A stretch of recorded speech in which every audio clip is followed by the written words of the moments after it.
I think that just being around cars for a long period of time without actually acting on the things that I wanted to do allowed me to really like fine tune what it is that I wanted, as opposed to being like, this is really cool, I have to do it right now, do this, blah, blah, blah, which there's nothing wrong with that. And that's the approach that most people will go down.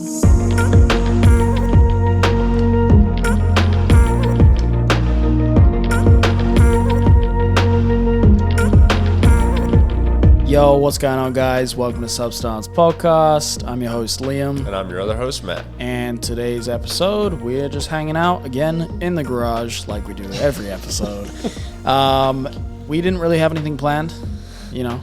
Not for lack of chatting in the garage for about 30 minutes before we sat down. Yeah, I mean, but we landed on something good, actually. Yeah, I think so. I think we've got like a pretty solid idea as to what we're going to do for this episode that I think will be, you know, something that's interesting, at least for us to talk about.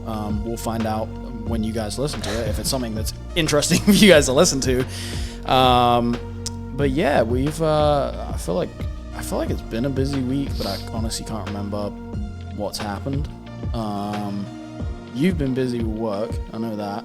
Yeah. You've had working Saturdays. Yeah, that's been ass. But I will say, I am now 7 days away from going to Mexico to be with Pal, and I'm losing my mind because I'm really excited about that. And work is just such a fucking blur. It's making the days go by really fast, which I appreciate.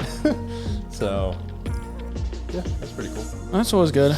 And I will be starting work here soon. What? Oh, Matt's sitting here with his can of fucking Arizona. I mean, sorry, I can't say that. With his can of bleep. No free advertising on my Christian podcast. This man has put masking tape or painter's tape on his can. Like I said, no free advertising in my Christian podcast. This is hilarious. But anyways, yeah, I will be starting my new job soon. Actually, I think this week, which technically it's not like a new job. I was going to say, I don't think you really... This is something that I've been doing. I mean, I'll talk about it a little bit openly, but I work with a local shop. It's not super local, but it's in Cleveland, which is like the next town over. And it's called Two Brothers. It's a really, really dope shop. They like build huge lifted trucks. They're getting more into like the exotic space and working on more cars, and they're opening up a new facility sometime. I'm hoping like by the end of summer or something. I don't know all the time frames on that, but I've been doing work for them once a week, making YouTube videos for shit. How long has it been now? I think it's been a while. No, I literally started doing that at the same time that I started doing the podcast. So however many episodes of the podcast we've done, I've done a couple more episodes with them every single week, which has been really, really fun. Those are the guys that I went down to Florida with for GTR World Cup, and they're just great guys. All the technicians there are super cool, and yeah, I get to work with some really cool stuff. And after everything kind of ended with LEP stuff, where I'm like, all right, figure out what to do next, I decided that it would be the smart thing for me to do to actually get into another like job as opposed to just carry on doing freelance stuff and figuring it out, mainly because I'm trying to plan for my future. You know, Chattanooga is where I want to be at, and right now I would love to be in the position to go buy a house because we hate dealing with like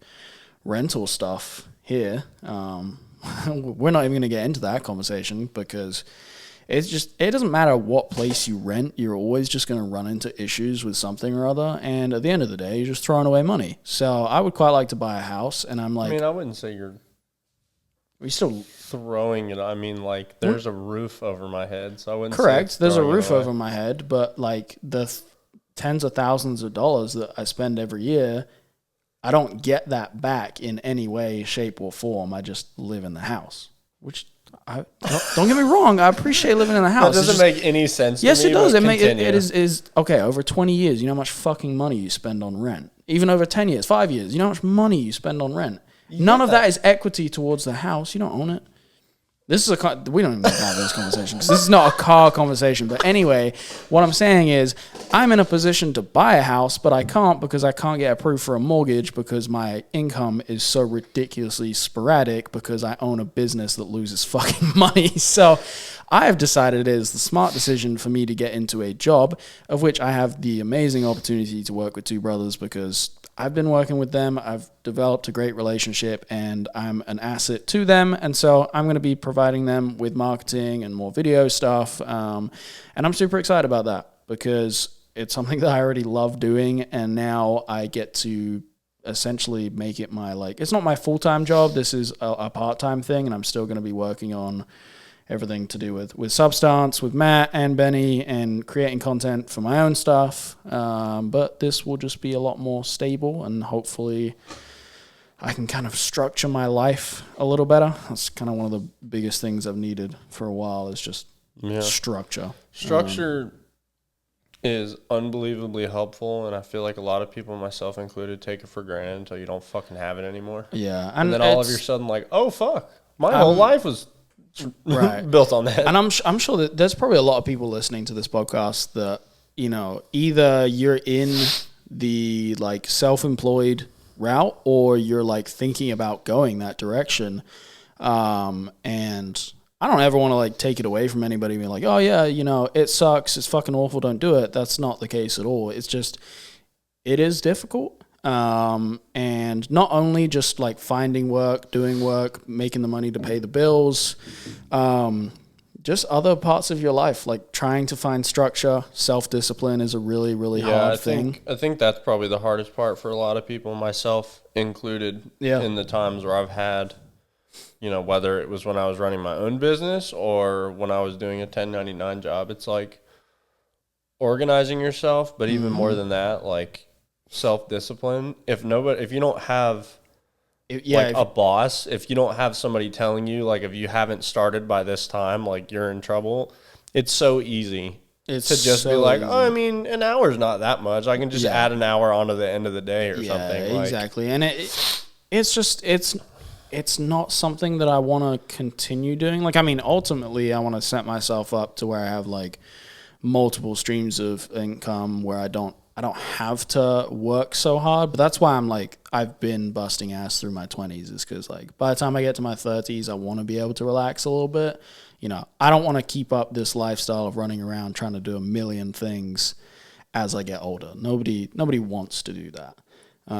But yeah, I'm excited to be starting this new position, and like I said, it's not really a new position. I'm essentially doing what I have been plus more, and it's all stuff that I'm really good at and I'm very confident in, and I love working with those guys. So I'm fucking pumped on that, and hopefully that will then allow me to restructure everything to where I can prioritize certain days for being okay, this is when I'm going to be working on Substance stuff, or this is a content day. Say I have Wednesday free. I'm all right, Wednesday, I have to make sure that each week I have something scheduled for producing content for my own channel, and stuff along those lines. So I'm pretty excited to just have any kind of structure. It's been difficult. And since the start of the year, I've been pushing for more and more content for the channel, which has been great, but just making really good content and putting it out there doesn't pay the bills. Right. So it doesn't matter how regularly I put out content. That doesn't do anything for me. Long term, yeah, it does, but it doesn't pay any bills or do anything, and it definitely does not finish my car that's sitting in front of me. So yeah. But anyways, moving on from that, before we kind of jump into what it is that we want to talk about this week, I do want to address something that was kind of a big deal for the last episode. I made a huge mistake, and I'll just say I really fucked up, and it's kind of embarrassing. There was a certain car that I talked about in the last episode, and it was a Y33, and I said some things that were basically led from me just having an emotional reaction to it having, some fake parts on it, when in reality it wasn't my place or fair for me to judge an entire car based off of that. And I made a lot of assumptions, and ultimately just not something I want to do with this podcast. It's not the type of person I want to be. So I apologize for that. For any of you guys that maybe saw that episode and know of the car, don't take anything that I said. Like, take everything that I said with a grain of salt. I have since talked to the owner of that car, who was obviously pretty upset with the comments that were made. And he clarified a lot of things that I assumed on. And it turns out it's actually a really, really nice car and 100% worth the money that it is being listed for, probably, and some. So yeah, that was I felt pretty bad about that. And to make that worse, it actually, I'm so ridiculously stupid that his son actually happened to be a listener of this show, and I had not put two and two together in that moment, and I was just talking shit on something that I really shouldn't have. I think one thing I want to say is, especially in light of this, I think it's important for anybody listening that, like, listened to the last episode and heard that and knows even remotely what Liam is talking about. It's kind of like, I feel like this is not, I'm not saying like we're going to run into this exact thing, but it is something that the nature, I was going to say, the nature of what this podcast is about, I'm almost positive this is not the last time, whether it's Liam or me, are going to run into something where we say one or several things that are really contradictory.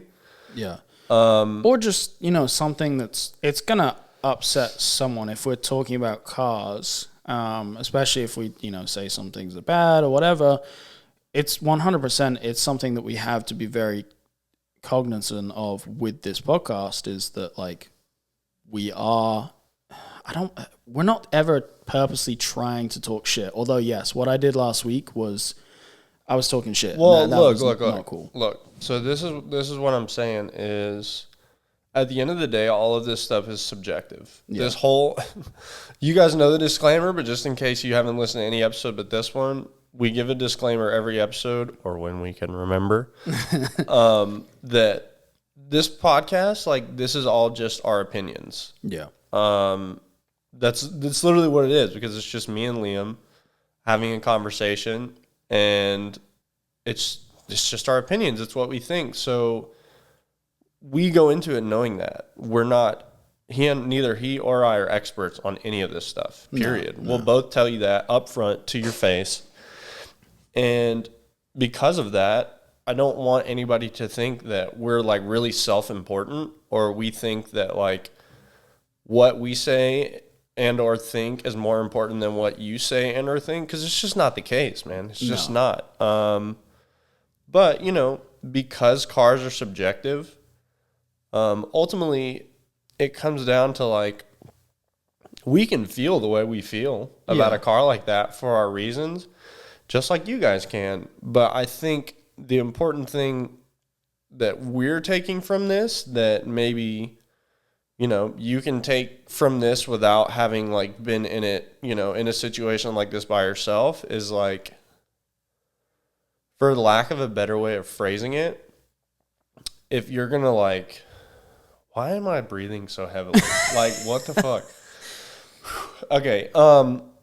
Yeah, basically, so it's like, if you're gonna express your opinion on something, do it. But, like, number one, unless you, like, want the smoke and you're, like, good with that, then say whatever the fuck you want in whatever way that you want. But, like, if you're like us, where it's like, yeah, I want to express my opinion, but it could have some adverse reactions. Yeah. Let me be tactful about how I express my opinion. And that's something that we're taking from this, because, like, yeah, I wasn't tactful about that whatsoever. I just came out and was bluntly talking shit on a car. That, although I didn't name whose car it was or said it specifically, it's not like it's a hard thing to find. And especially since, the guy was a listener too, that is awful on my part. And it's not something that I want to do. I don't ever want to make anybody feel bad about, being a part of something that I love and I know that they love. And so, yeah, I feel pretty bad about that whole kind of situation. And I have talked to them and apologized, and I totally understand, why they would be upset about it. And I'm totally in the wrong for doing that. And that's why, this is a learning lesson for us with this podcast, although we obviously express our opinions, and we talk about a lot of, topics that can be controversial. It's important that we're never directly targeting anybody.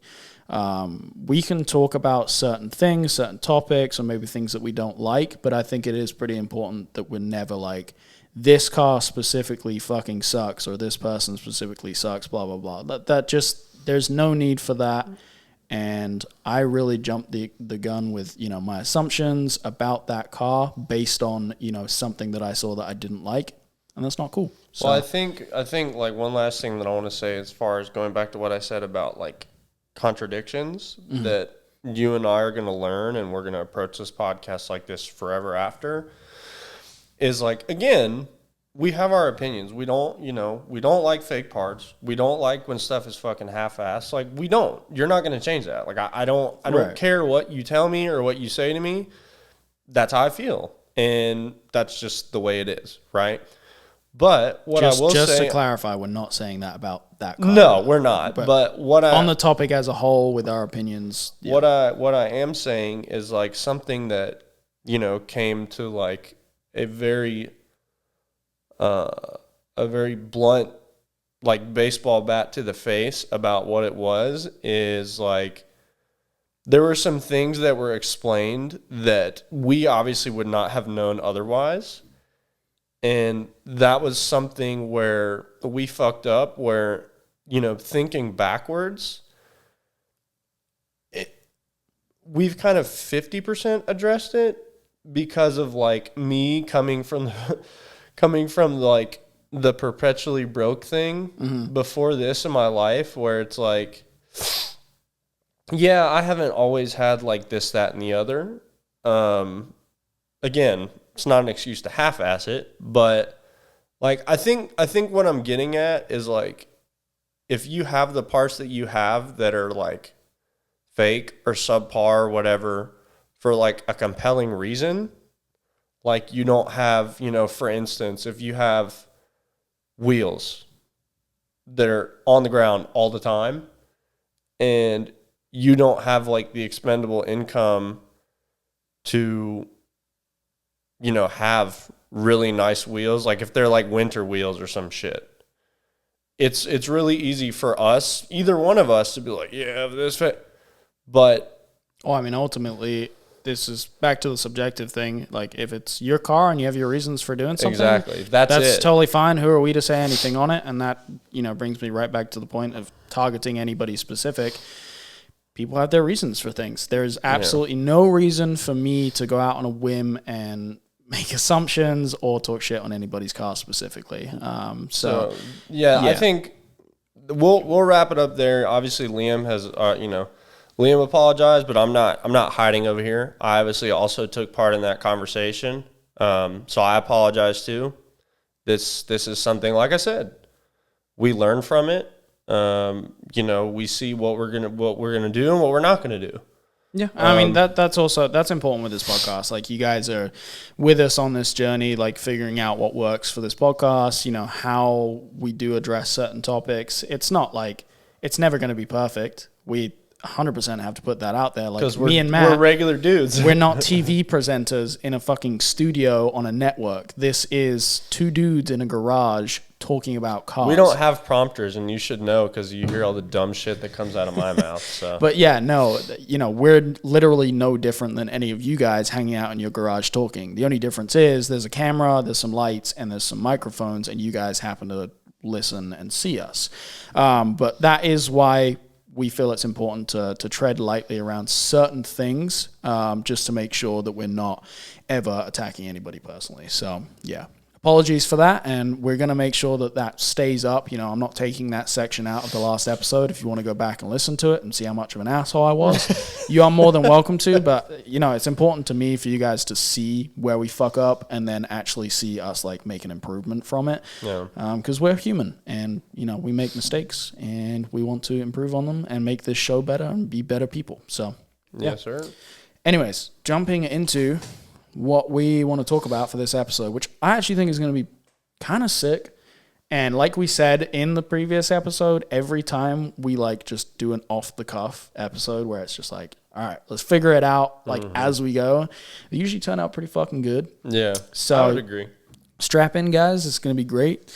Oh no, Johnny, these chairs, man. We're they just creak already. we're I'm just kidding. we're I'm just kidding. breaking them in. Yeah, That's yeah, I don't know how long it'll take them to break in, but we're breaking it. But I will say, dude, the fact that I can like lean back and put my arms down and still be like pretty close to the mic. Yeah, it's pretty fucking nice. The chairs are pretty nice. Pretty we're nice. gonna give a shout out to Johnny once again, big shout aka out to Johnny. Coochie Style Flex, for buying these chairs. I would really love to be able to fucking. Wait, will you crack this. that in the mic just because ASMR? What are you doing? I'm trying to get my keys out because for some reason my fingers aren't working. What is wrong with you? Just give it here. Let me. No.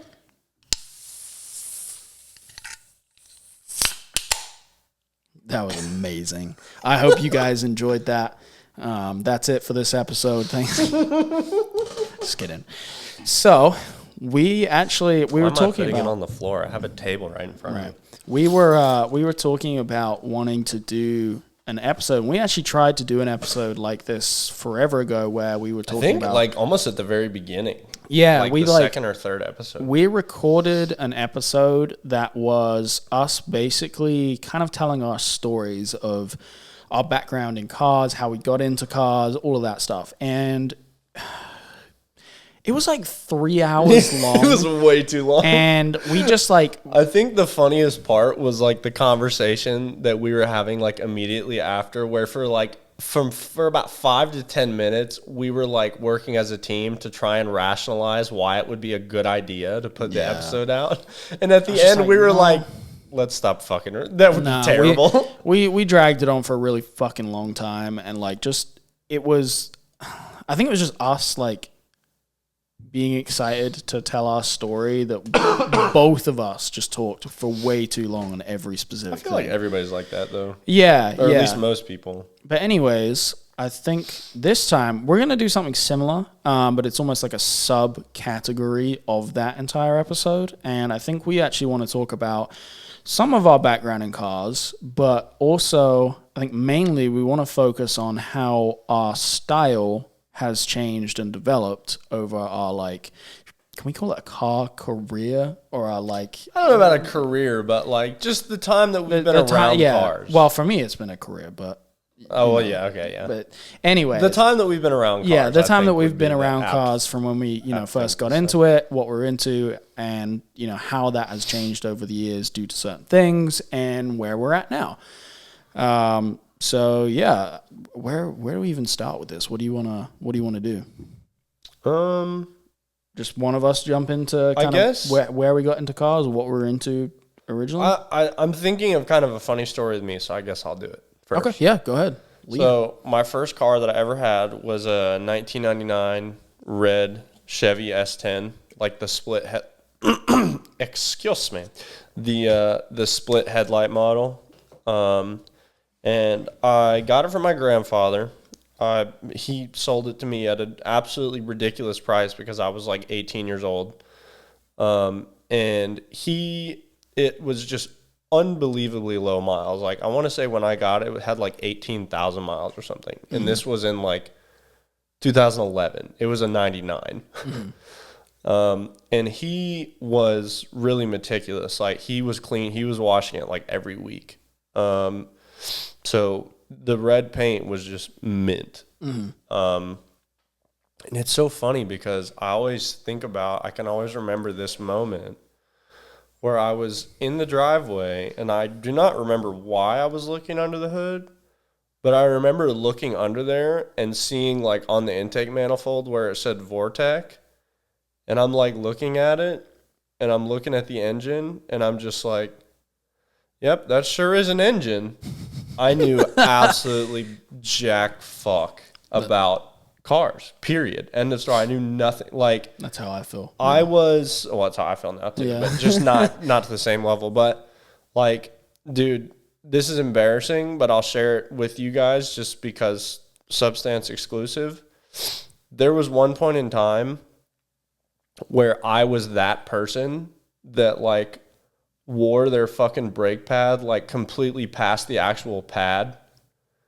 And I would hear it like screech and make people's eardrums bleed, but I was just like, that's weird, for who fucking knows how many months. And then I remember like I brought it into the shop. And at the time, like I just went to the shop that my dad went to because I didn't fucking know any better, but those guys were anyway. But yeah, I remember like he he came out and he like showed me the brake pad, and it was like, it was, so not only was it worn past like the pad to the actual shoe, it was like at an angle somehow. Like I guess Nice. it got like, you know, stuck in the bracket in a weird way. And I just remember looking at that like, that's weird. I don't know what the fuck I'm looking at right now. Yeah. So it was really interesting that like I always think about that moment when I'm looking under the hood, just like I have no idea how any of this works. That literally all of that might as well be like one item. Like it's not a bunch of different parts. It's just like one big item, thing. yeah. But anyway, yeah. So I had that car, and it's so funny when I think about it now because the reason I got rid of it is even more embarrassing. So I won't even go into that.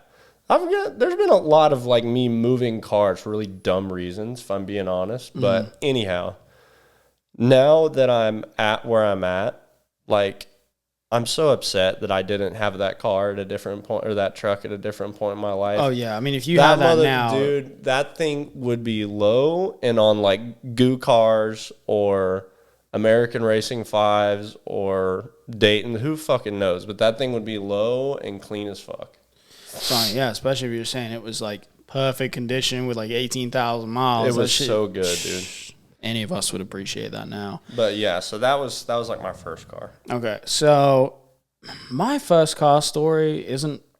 I don't even know how to like tell this as a story because technically, my first car is the car you're looking at in the garage.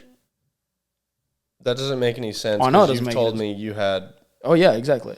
So okay, I know I got my in England you can't like start learning to drive until you're 17, and so you know I turned 17, start learning to drive, whatever, and then like not super long before my 18th birthday, passed my driver's test, got my license, all that.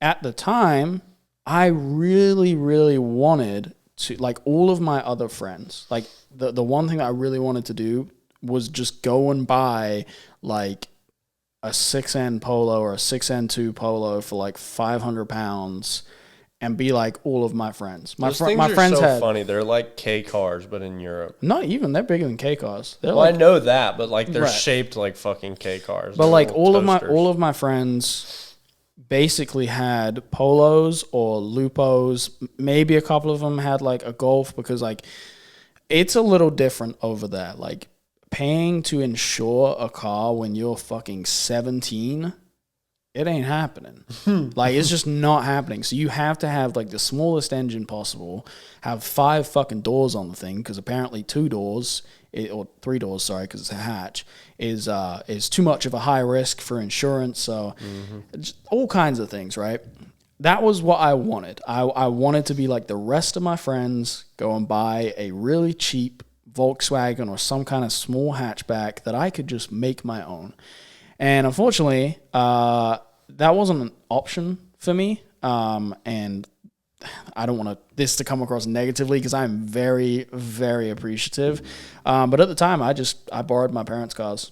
Like the whole time up until me moving to the US, I was just using my parents' cars. We had 2 vehicles, and my mom didn't really drive that often. And so whenever, like my dad works for Ford, so they'd have like company vehicles, blah blah blah. So yeah, I just used whatever vehicle was available to me, which was diesel Fiestas, always manual. And then once I started driving, because I was traveling so much and I needed to like take a lot of stuff with me often and I'd like sleep in the back, I whenever they go to like order another company car, I'd request like, hey, can we get like something bigger or the biggest thing that I can drive under the like company insurance or whatever, which was a Focus diesel wagon, which is really fucking cool to any Americans. It's very normal over there. But I had a 1.6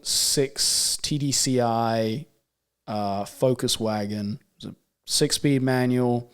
A really nice car. Like, I fucking loved that thing. And it was like right after Ford did the switch from looking like Fords to looking more like Aston Martins. You know, when like the Fusion came out and stuff, like the Focus switched over to that.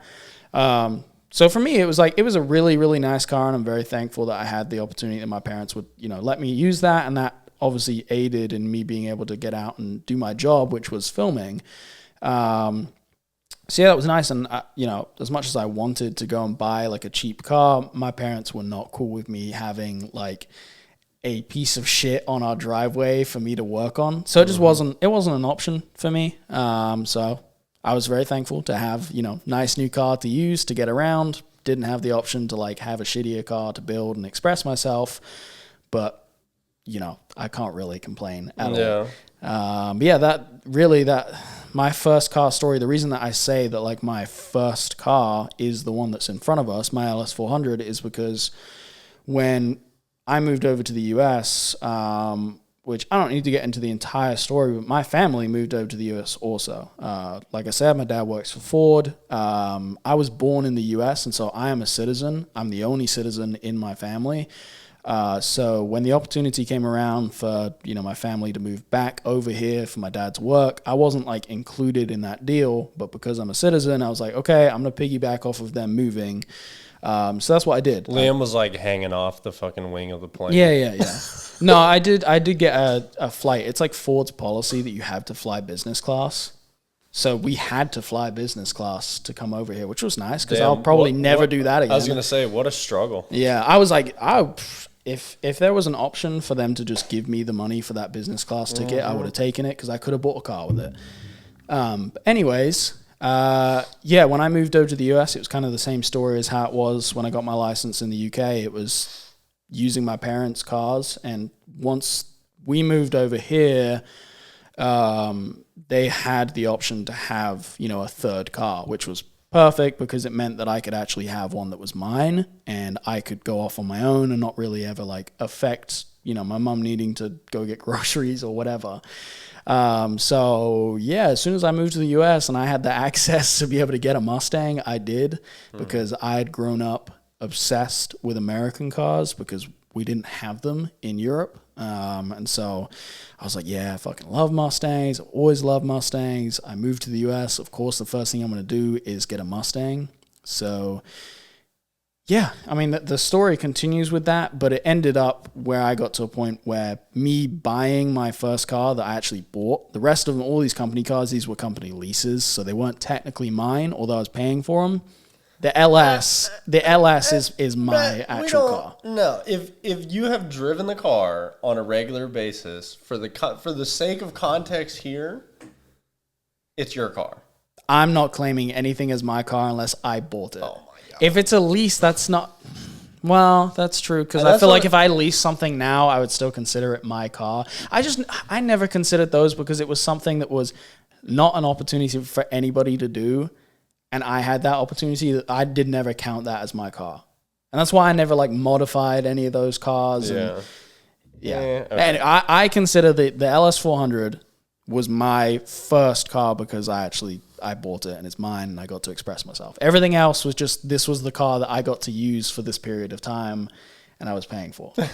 You're going to have to stagger yourself because I've had quite a few cars because I'm an idiot. So you're going to be like, and then this was the next stage of the LS. And I'm going to be like, and this was the next car. So, well, no, there's more that intertwines with that story, but I just wanted to give the first car story because that's what you did. So wherever you want to go next from there, you lead and I'll follow. From there, I don't even remember.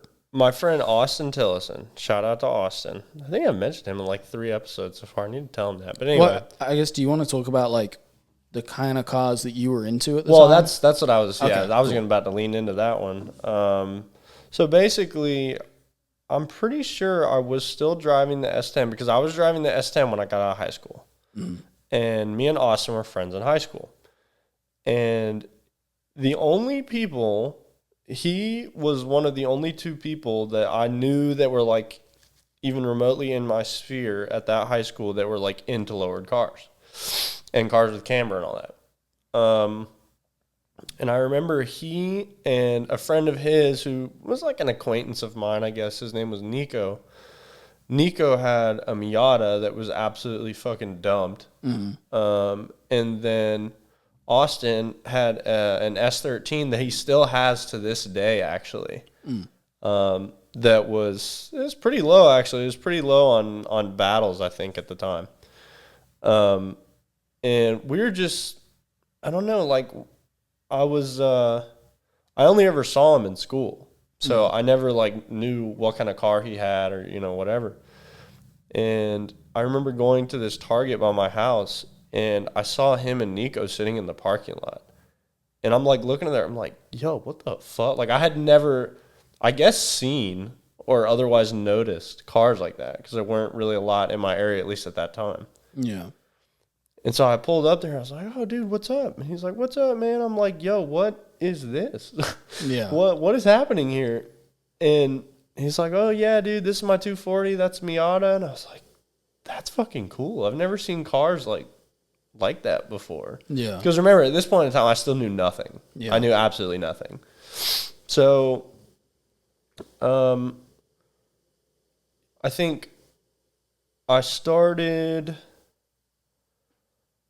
I met Austin at an Import Alliance in Atlanta. This was like maybe 2013, maybe 2012, actually.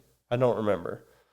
But this was back, I honestly don't even remember, like, after the pandemic, like, what Import Alliance Atlanta's looking like. But, like, at this time, it was still, like, fucking absolutely insane. Like, there's, like, a million fucking people. Like, we were waiting, trying to get into the stadium for, like, 4 hours, just chilling in the car. But I had, you know, I went from only ever seeing Austin's and Nico's cars to, like, an Seeing entire thousands. fucking stadium full of these fucking cars. And I was, like, blown away. I was like, what? Where the fuck have all of these been? How have I never seen any of these? Yeah. And so I just, you know, as you can imagine, I was just, like, looking around, just, like, intaking everything. And so, you know, I kind of caught on to, like, you know, camber, lowered cars, this and that. And I got an Instagram, came out in, like, 2013, I think. I got an Instagram, like, not terribly long after that. But I remember seeing a DC-5 over there.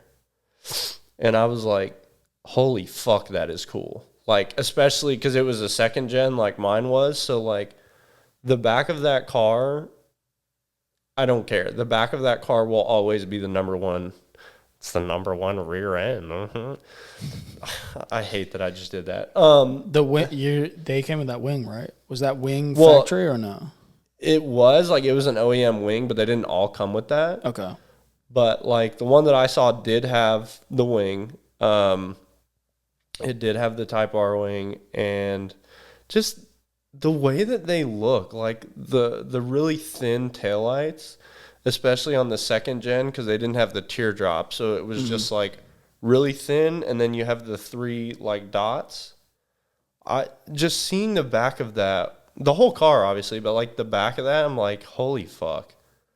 Even sitting behind one of those in traffic would be cool because they look so good. So anyway, I like locked onto that shit. Yeah.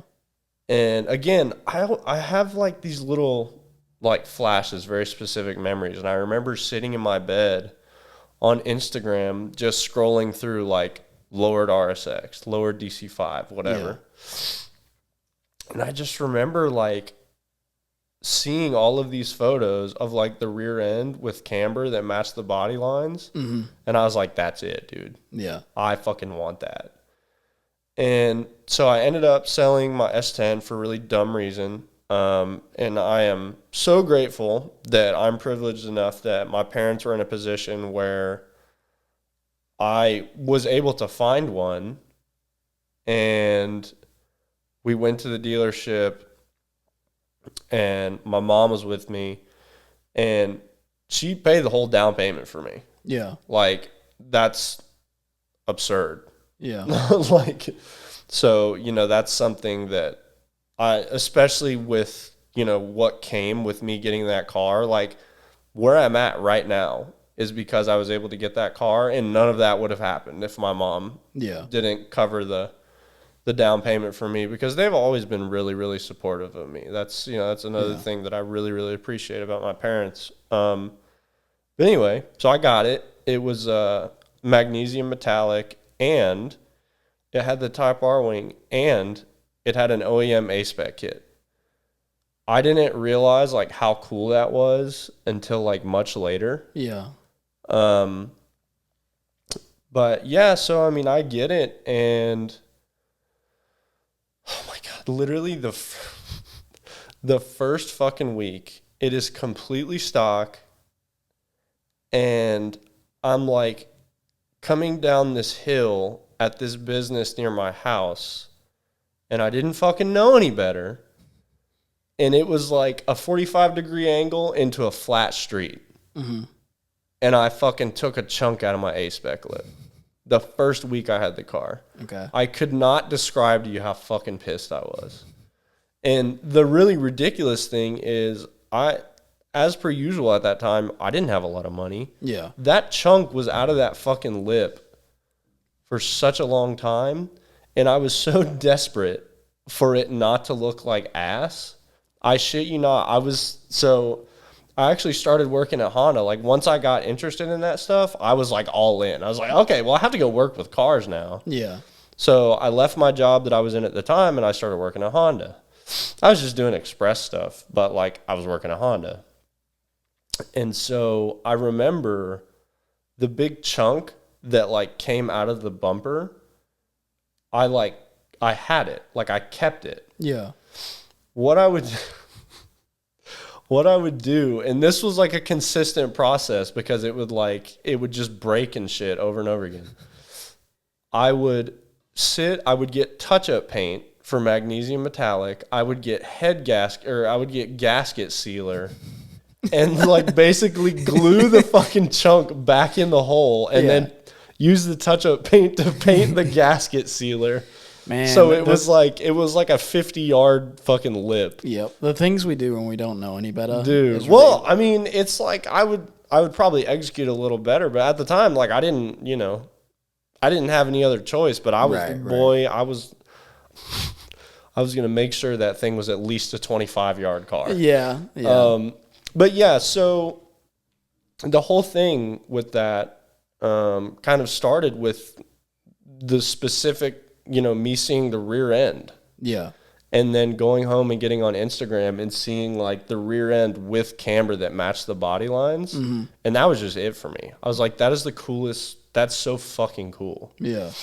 And from there, I mean, I feel like just kind of how it is for all of us. Just like over time, I started to learn like what platforms were what. Right. What looks good, what looked good at the time anyway.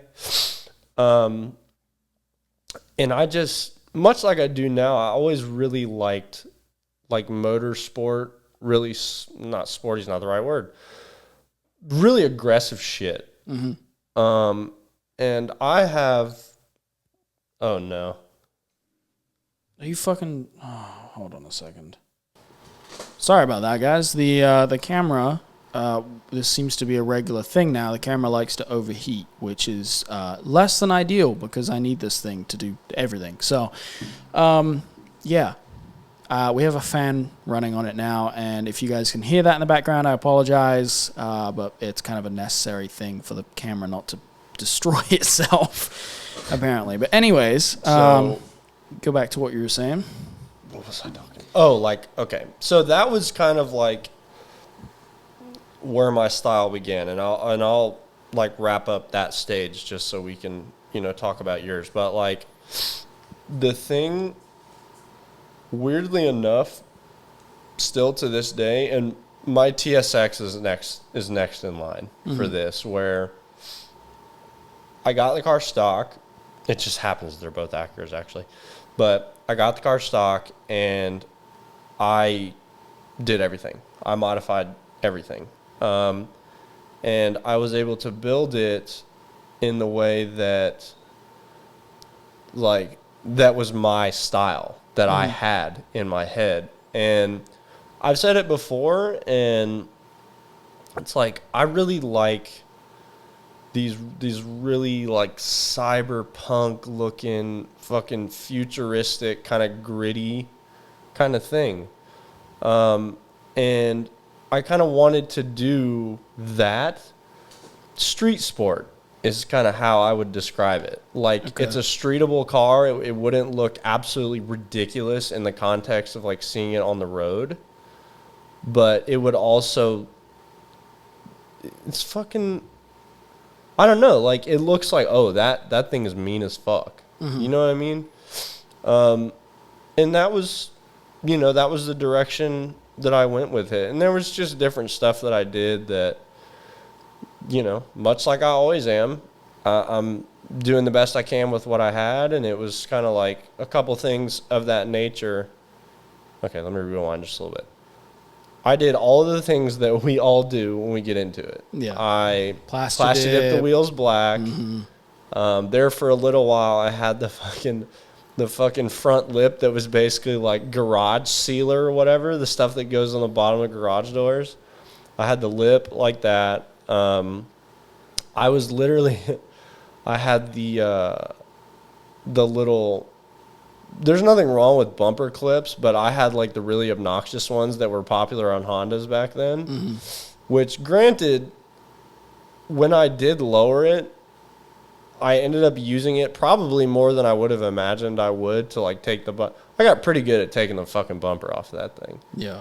But if people with like stupid low cars saw me, they'd be like, okay. But like anyhow, yeah, so I had those. And then one thing that I actually appreciate so much that I'm probably going to do it on the TSX also, because technically the brakes are even bigger. I painted my calipers red, and then I got these Acura decals that were like, I don't know how to say it. They're like skewed, so they're like an arch. Okay. You know what I mean? They make them into an arch. So it would make sense on the caliper then. Yeah, so I sprayed it in my driveway, where you basically just like cover everything with a plastic bag and then just spray it, because I was fucking noob.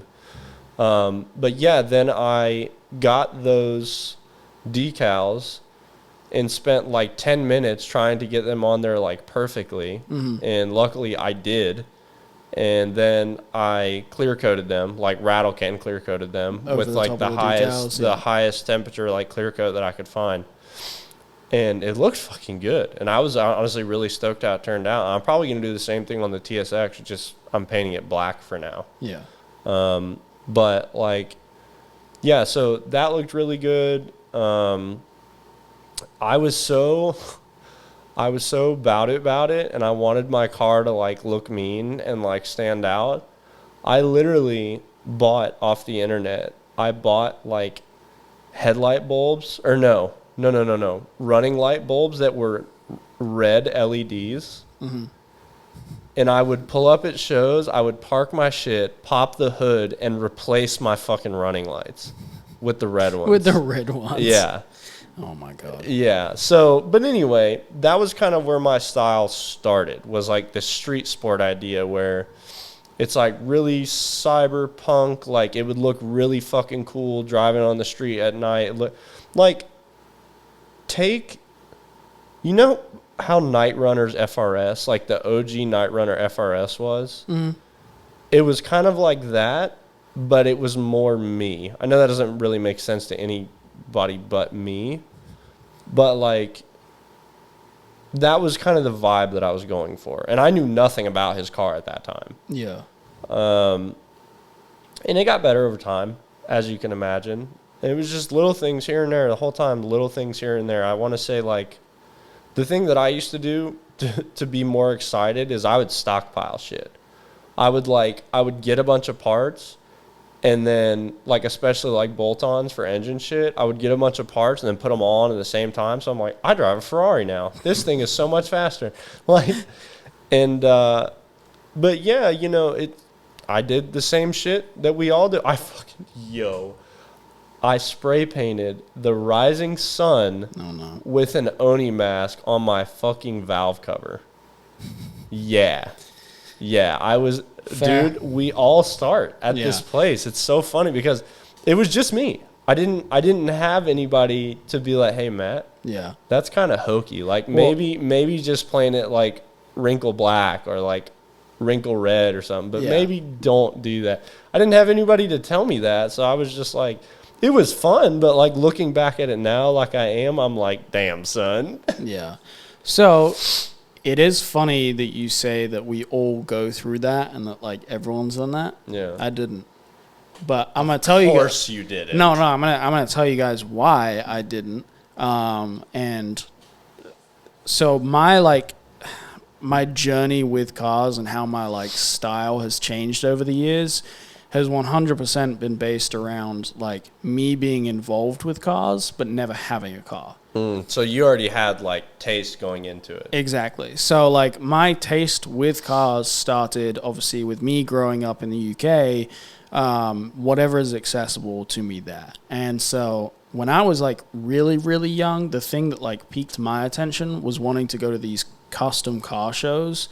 My dad, I could tell my dad didn't ever really want to go to them, but I would like make him take me and my friends. I think we went a couple of times, but there was the main like drag strip that's in England is Santapod. And once a year they had the Fast Show, which was, I don't know whatever else was going on. I feel like there was some motocross stuff and some monster trucks, whatever. But the thing that I was interested in was that they had a car show, and it was all like, it's Spocom. It was all Spocom like style cars, and this is like pre 2010, so it's not like early 2000s, but this was definitely before 2010, and I would just lose my fucking mind at this shit. Like all the, you know, crazy bright colors, the attention to detail, these insane interiors, like loud music, all the like women in skimpy clothes walking around. I was like, what a cool lifestyle. I love this. This is sick. And I'm like 8 years old. But that's where my like initial kind of taste in cars came from. Like I've always been obsessed with cars and things that are loud and move. You know, I love trucks and Mustangs from a young age because they were loud, and I thought that was cool. And yeah, it was when I would go to this, you know, this show at Santapod that I was really like exposed to expressing yourself through your car. Yeah. And you know, the Fast and Furious movies coming out too. It's kind of the same thing. And I didn't really do a whole lot to do. I didn't get like involved with cars until I had my driver's license, because I was not asking my parents while I was in high school to take me to car shows. Right. It just wasn't happening. But as soon as I got my driver's license, I was like, okay, I got to go to like whatever any of the big shows are, or I need to be at like every fucking meet that's going on a weekend, whatever. And the big thing in the UK that like revolved around expressing yourself through cars was the Volkswagen scene. Yeah. I think it's pretty different now, but at least back when I was getting into it, which is like, you know, 2013, 14, 15, the car scene in England was like, if you were going to do stunts, like you were going to have low cars, good fitment, stretch tires, all of that stuff, it was Volkswagens. The Japanese scene was like exclusively drift cars, and they had shows that were separate for each. Like they had Jap shows and they had Euro shows, and they never really like crossed over. The few shows where they did was like Players, and that's why I've always held Players to such a high standard, is because, you know, Players and Players Classic have been shows where like everything is welcome, but it's all to a specific style. Right. And so, yeah, I'd go out to meets like every weekend with my friends, whether I was riding with them or they were riding with me. We'd go out to car meets and just walk around, look at stuff, and take it in. And the things that always drew my attention were 100% the cars that were low with tight fitment. They were super clean. And they didn't have to be crazy. Like, every car that I would walk up to, like, if I saw some crazy shit, I'd be like, that's fucking sick. Yeah. But the cars that really got my attention... That wasn't, like, your thing. No, the cars that got my attention were, like, the really, really clean ones that had crazy good fitment, and they weren't, like, crazy bright colors, blah, blah, blah. It was always just, like, more subtle stuff. And... like I said, I always wanted to do the same shit that my friends did, which was, you know, buy a really cheap car and make it my own. And I never had that opportunity to do so. But in watching all of my friends go that route, you know, I learned a lot. Like, I was around all of that stuff, and that definitely helped shape my take on style. And it was pretty much right before I moved to the US that I started getting really serious. And that's when LEP Automotive actually started. LEP, before that, pre-2014, LEP was just a media company, and I shot a lot of stuff with action sports. I worked within, like, the scooter industry for a really long time. And I made my, like, switch over to cars when I started taking that seriously. I was like, yeah, I want to go to car shows. Like, I have my video skills down. Like, yeah.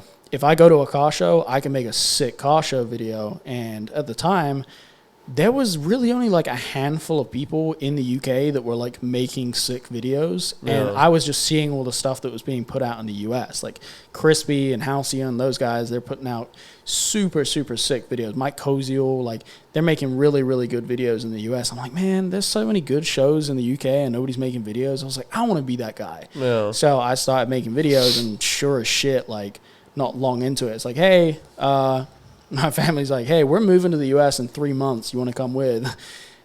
Or, like, are you staying here? I'm like, yeah. I'm fucking moving to the US, but also this sucks because I just started building my reputation for, like, caught your stride. Yeah, I swear, if I'd stayed in the UK, I think things would have gone, like, very differently. He would be the president now. Yeah. I'd be the president of the UK. No. That's not even a thing, is it? No, it is not. That's so funny. But no, it definitely would have been I different. I think my audience would have been very different. But I just started, you know, picking up some traction with my video stuff in the UK, and then I just up and fucked off to the US. And so it's like, all right, ground zero, got to start over. But as soon as I moved to the US, like, I'm not going to say my style changed, but the way that I would interpret stuff was, like, totally different. Yeah. Like, I had grown up around seeing people basically whatever they could get their hands on is what they were building. Well, I was going to say, I mean, I'm sure it changed because all of a sudden you have everything. Yeah. As opposed to just, like, yeah, you know, small 3 and 4 cylinder Volkswagens. Like, you go from just that to fucking everything. It was very interesting because, like, obviously all I had known is people having very cheap Econobox cars that they then, like, just spend forever and so much money making their own and making them incredible works of art. And that still sticks with me today. That's 100% my mindset on cars is, you know, work with what you have and make it your own. You don't need to have, you know, the crazy expensive car to begin with or the cool car to begin with. The whole point of expressing yourself through the car is that you make it cool. If the car is already cool on its own, you can always make a car cooler, but I think it's way better to take a car that's, like, not that cool and make it, like, absolutely sick to anybody else. But anyway, when I moved over to the US, I was immediately exposed to American car culture I lived in Detroit, where street racing, drag racing, all of that stuff is fucking huge. Yeah, Woodward. It's yeah. Woodward, right? Not it Woodward. Is. It is, yeah. I discovered Woodward pretty quick, which is pretty much a road that goes from downtown Detroit out to the suburbs, and it's basically where street racing originated. Like the big, yeah, that's what I heard because they would make all the fucking cars right there. Yeah, so the big three, the big three is all up there, and you know they would take the cars out and just like people who worked for Ford, GM, and whatever, like they were racing the fucking cars against each other when they'd make them back. Yeah. I don't know when. I can't speak on this like I'm a historian, but it was probably a pretty long fucking time. Yeah, it was interesting to immediately be exposed to essentially any night of the week during the summer months, if the weather is nice outside, there's going to be thousands of people just on the side of the street or cruising up and down. It was the coolest fucking thing. When I went up to Detroit, when I met all of my Michigan and Detroit friends for the first time. Yeah. Shout out all of you guys. I would love to name all of you, but I'd be here for another 2 minutes. But I love all of you guys. But anyway, the first time that I went there, DJ was like, yo, we have to go to Woodward. Yeah. Like, while you're here, that's just, you have to do it. And I'm like, fuck yeah, let's go. And I had never, it was so, and I actually had, this was when I had the Crown Majesta at this time, the first time I went up there. And I was just like, this is, I would never be home during the summer. I would literally just be out here, just trolling around with my friends all the fucking time. Cause like we all pulled up. There was like 9 or 10 of us, I think, that like most of the nights that we went out. And we all just fucking pulled up to like this shop that had like an empty, parking lot. That were just like, it was a line of space. It wasn't even like a lot. It's it was all like it's right all just up against the businesses that are street. alongside Woodward, and then they have the diagonal parking spaces. Exactly. And we all just fucking pulled in and we were just chilling. I was like, this is it, dude. Because like in Atlanta, that was the thing is, like I said, before me, it was just like in my sphere anyway. It was just like Austin and Nico. Mm-hmm. And there for a while, it was like just me. And then it was me and my friends Josh and Braden. Mm-hmm. And then later, my friend Joe. You met Joe. And anyway, so it was like us. But like that was it. Like I didn't have a lot of like, I didn't have a sphere. And when you have that small of a group of friends, like, you can't all hang out all the time. People are busy. You know what I mean? It wasn't a situation where I could just like, whenever I fucking felt like it, just hit somebody, be like, hey, you want to go cruise? Yeah. It would happen sometimes. But like Woodward, it's crazy. Like you could literally just go out there and fucking meet people because everybody's just chilling. Like that's what I did. Like, okay, so when I first moved to the U.S., I moved at the very end of December in 2015.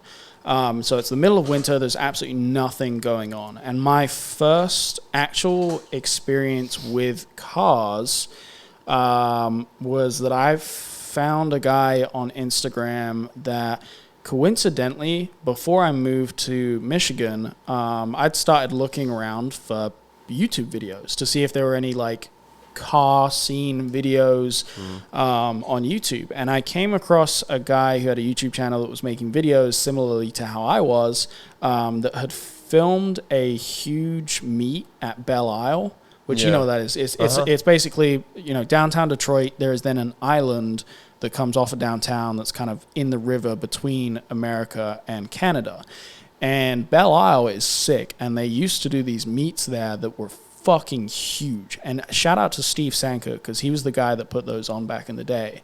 I don't know if they're still a thing, but anyway, I came across this guy's videos from a video of that event, and I deep dived into his channel and just like looked at some of the other stuff, and I figured out that he lived on like the other side of the state, but he also had a cool car.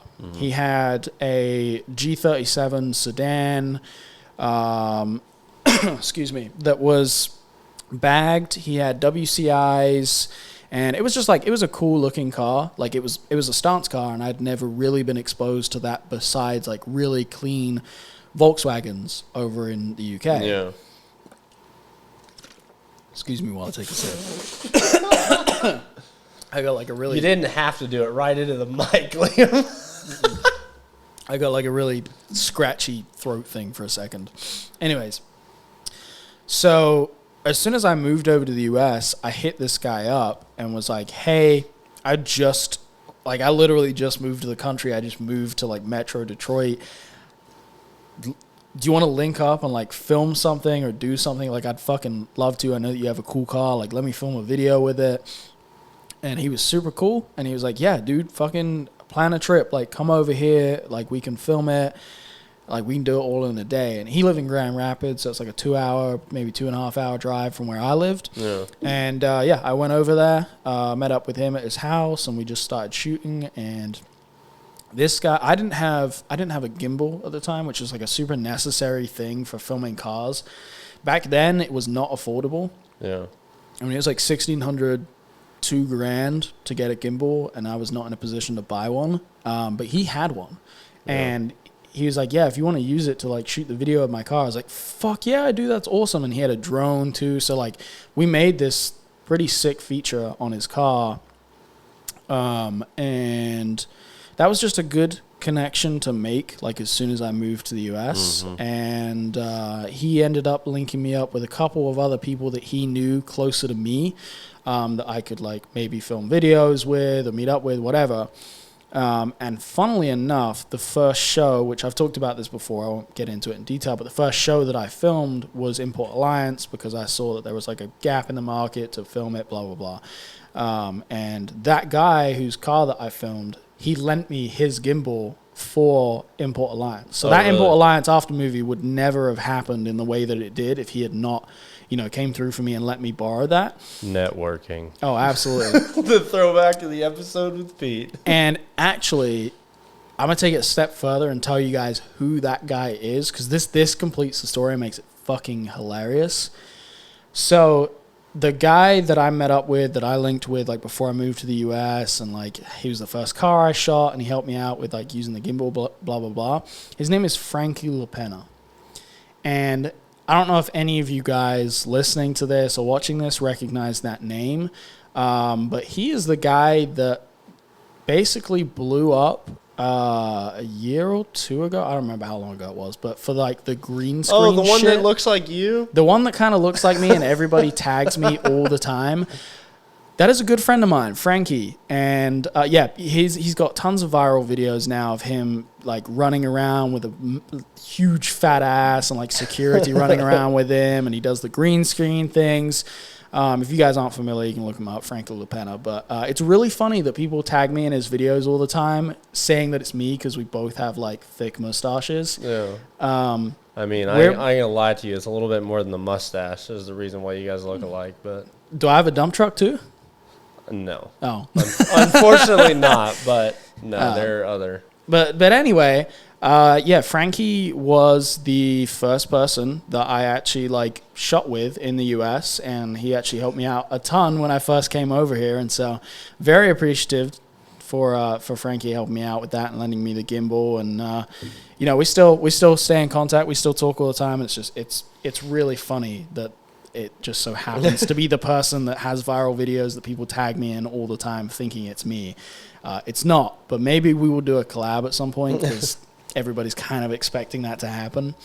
But yeah, that's... Where was I going with that? Oh, okay. So me moving to the US... Sorry, I feel like I dragged that out on a tangent for a really long time. Me moving to the US, I was exposed to the American car scene, and back to the Woodward thing. You see a lot of everything there. Oh, I'm so sorry. You see a lot of everything there, and that being, Japanese cars, European cars, American muscle, whatever, like all kinds of crazy shit. But because it was Detroit and the biggest, most popular thing was American cars, that's kind of what I got involved with initially. Mm-hmm. It was, most of my friends were big into drag racing. I became close friends with good friends Brian and Joe. They both had CTSVs. Brian had a CTSV wagon. And I was really close with them for a long time, and we did a lot of cool shit together, a lot of stuff with their cars and traveling for other events, and they're both doing their own thing now. Brian is building a crazy SN95, and it's actually the same car that he's had for a really long time, and Joe's got a badass 2018 Mustang, but they exposed me to a lot of like American car culture, drag racing, street racing, big power builds, stuff like that, and it didn't really ever like pick my fancy that much. I did it because it's, that's what my friends were involved with. It's cool. It was interesting. I'm not competitive natured at all. I don't, I like adrenaline kicks, but I'm not really like, I don't know. It's just not my thing. Yeah, I get that. But it fit for the time being because, these were good people. I love being around them. I love being around this car stuff. And obviously at the time I was driving a Mustang, so I kind of just fit in with that group, and that was fine. But I was always traveling south for car shows, mainly stance shows, so like Slammed Enough, Tuner Evo, whatever else. And it was really then that I started kind of finding little niches and groups that I fit in with. And I think it was seeing my first kind of few VIP cars was where I was like made up my mind as to where I want to go with cars. But yeah, back to the point of you saying like everybody goes through this, or like everybody starts in that phase where they're like plaster dip everything and just do a bunch of ghetto shit because they like, you want to have a cool car. Yeah, because you don't have a frame of reference. Right. So. I didn't do that because it wasn't an option for me to have a project car. And so I never expressed myself through cars, but I was always involved with cars. And that's why when it finally came time for me to actually like get a car, build a project car, I've come out with this LS that's like, okay, it's a little excessive for a first time build. Like this thing is not just like parts bolted on. There's a lot of stuff that's really quite intense and most people don't want to take on. But that's because I'd spent, such a long time being a sponge. I'd literally just been involved with cars. I'd taken in so many different takes on things. I'd seen so many things that I'm like, I like that or I don't like that. And I think that just being around cars for a long period of time without actually acting on the things that I wanted to do allowed me to really like fine tune what it is that I wanted, as opposed to being like, this is really cool, I have to do it right now, do this, blah, blah, blah, which there's nothing wrong with that. And that's the approach that most people will go down. Well, that's what I'm saying is you had a frame of reference. Not everybody comes in with a frame of reference. Also, like you said, you didn't have somebody to guide you. Right. I've had so many people to guide me from so many different subcultures, people in drag racing stuff, people in the stance, Euro scene, just so many people that can give me like advice or pointers or things to look for. So I've been pretty fortunate to have that kind of that guidance from the whole community in how my taste is with cars now. Yeah. It's been a cool journey, like just getting to that point and just it's nice to reflect on it and see like what I was into. What's funny is I'm mentally planning how I'm gonna go through the number of cars that I've had, because it's like so I feel like I just like really slowly interrupted you just now. No, you're fine. Okay, all right. So I was talking for a long time. No, you're good. I want to get back to the VIP thing and like how that's my style now, but I want you to talk on your cars. One thing I kind of forgot that went in unison with me kind of like meeting Austin and starting, that happened at the same time that I started to get into like Need for Speed Underground. Ooh, yeah, I didn't even think of that. That was definitely a big part of it. It came out. Need for Speed Underground came out a good few years before I latched onto it. I am a boomer in several ways. One of those ways is that I do the same thing. I'm always very late to shit like that. Well, I wasn't. You're probably the same as me. As like I wasn't the cool kid that had like every new piece of tech like right as it came out. So like I didn't get a PlayStation 2 until like PlayStation 3s were out. Yeah. So like I was super behind on all of that stuff. But I went straight to Need for Speed. That was my thing. And it never really bothered me, but like I played Need for Speed Underground on a GameCube. Like I really wish that I had a PS2. I wish I could have by happenstance gone down the Gran Turismo route. Yeah. Because I would probably be like twice, like somehow I would be twice as involved as I am right now. You'd probably be more knowledgeable from the jump. If I was exposed, to Gran Turismo. But anyway, so unfortunately for me, I say that, but it was totally my fault. But I crashed my RSX because I was really agitated one day, and I just did not have patience for anything. And it happens. We've all been there. And it was just a bad situation all around. And there was two cars in front of me, and I was trying to fucking get somewhere. and there was 2 cars in front of me, and the one at the front of the line were like these old people. I didn't know it was old people. I kind of assumed it was, but whatever. And essentially, it was one of those things where you have a neighborhood. In this situation, there was a neighborhood on my left. Mm-hmm. And they had like the middle lane that becomes a turn lane to get in the neighborhood. And then you have the 2 going the 2 directions. Mm-hmm. So they're literally like going like 2 miles an hour. Like that shit people do when they like don't know where they're at. And they're trying to decide like, should I take this turn? Is this the right one? So they were doing that, and they were doing it for like a good 30 seconds. Yeah. I'm already pissed off after 15.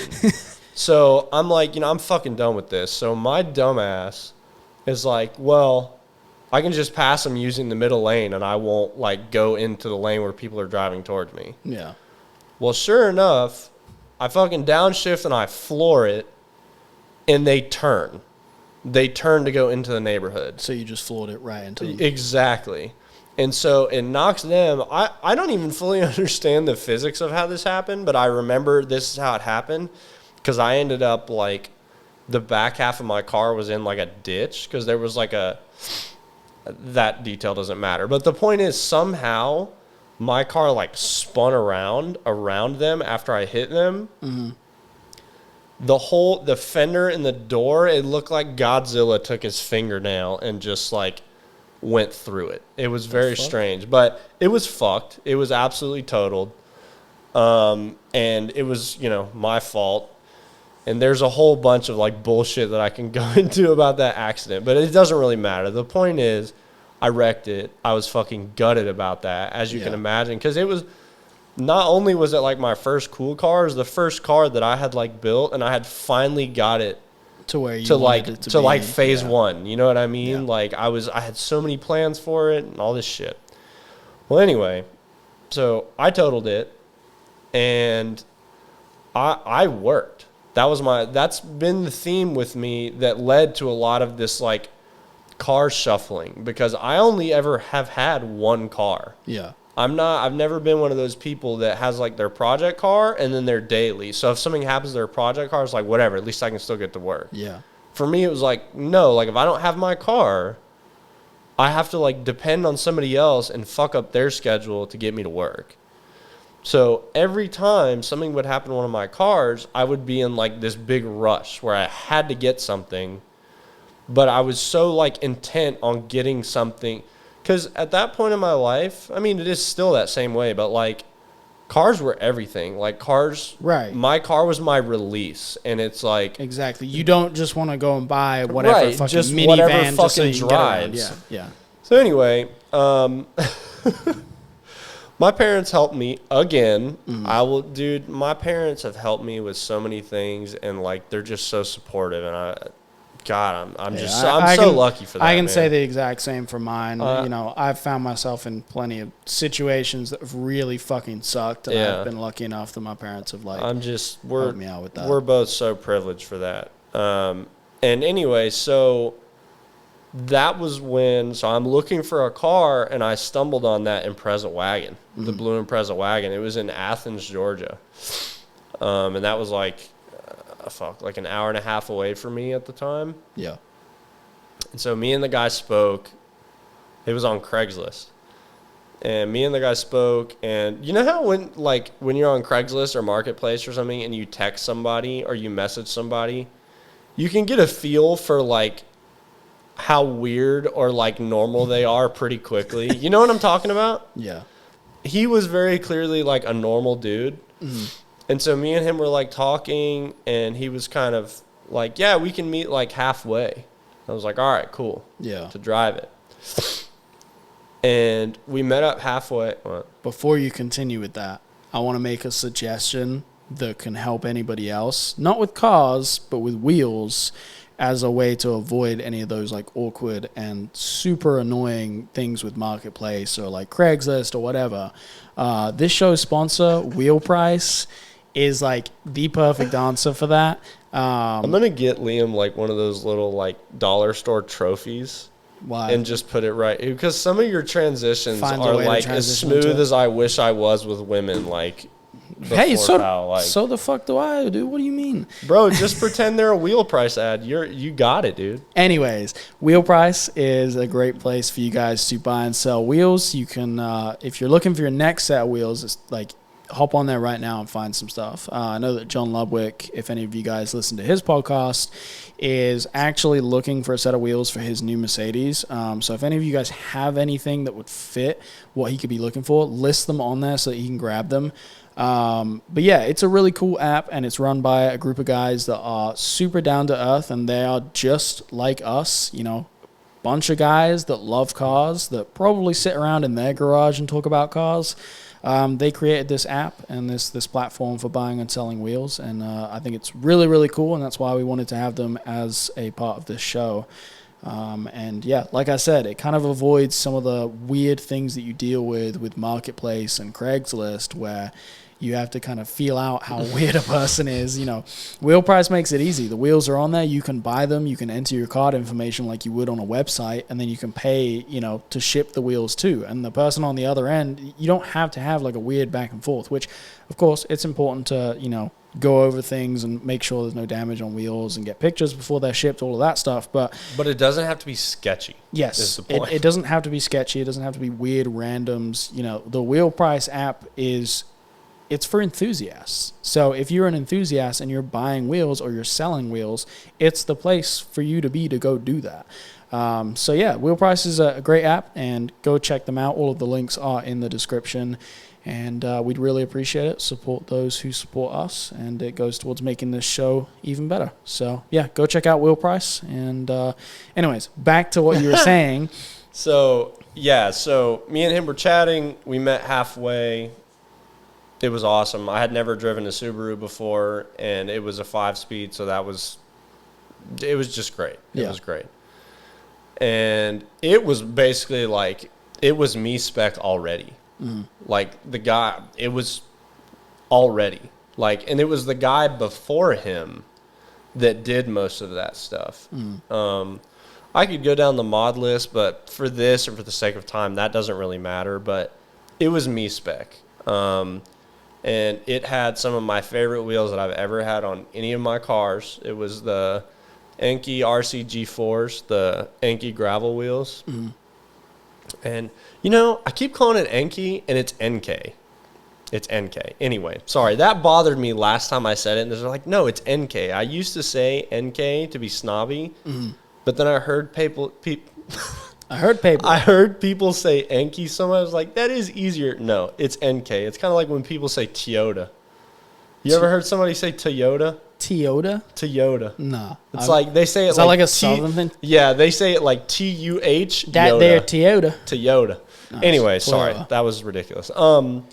Yes, so that, as it turns out, Dirt Rally, the video game, played a massive role in that decision. Okay. Because I started playing Dirt Rally, and I was like, fuck, rally cars are so fucking cool. Yeah. And so all of a sudden, I run into a Mean Eye Impreza wagon with gravel rally wheels on it. And it was like the dark blue, the same blue as like Colin McRae's like first 555 Impreza, like the really dark one, not the one that everybody's used to now. Yeah. And it was that color, and it had the gold NKs on it. And I was like, this is amazing.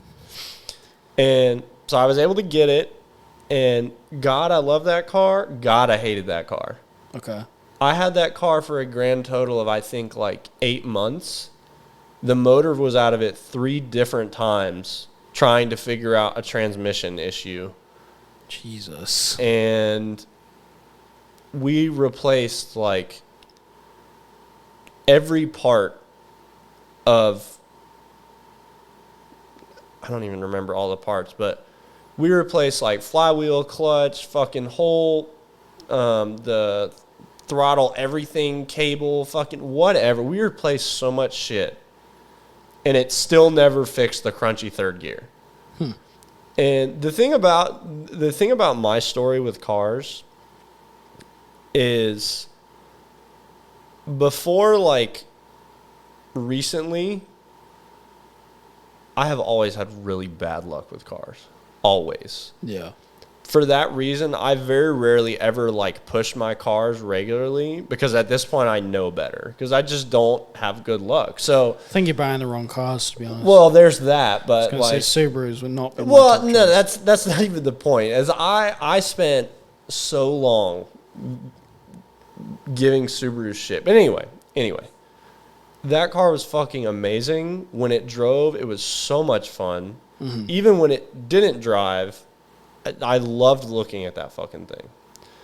Well, I ended up selling it for a dumb reason. Fun fact, Kamal up in Knoxville, he's one of the guys at Killboy.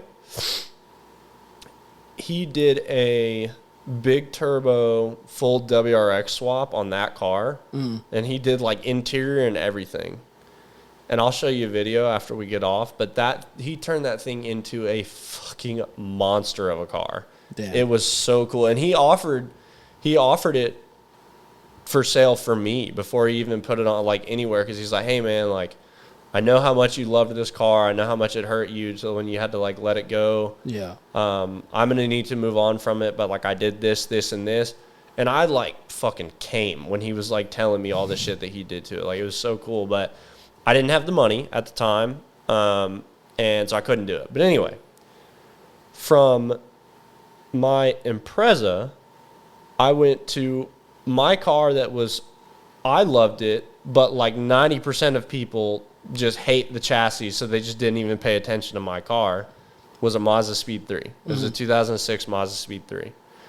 I don't care what anybody says. Those cars are unbelievably slept on.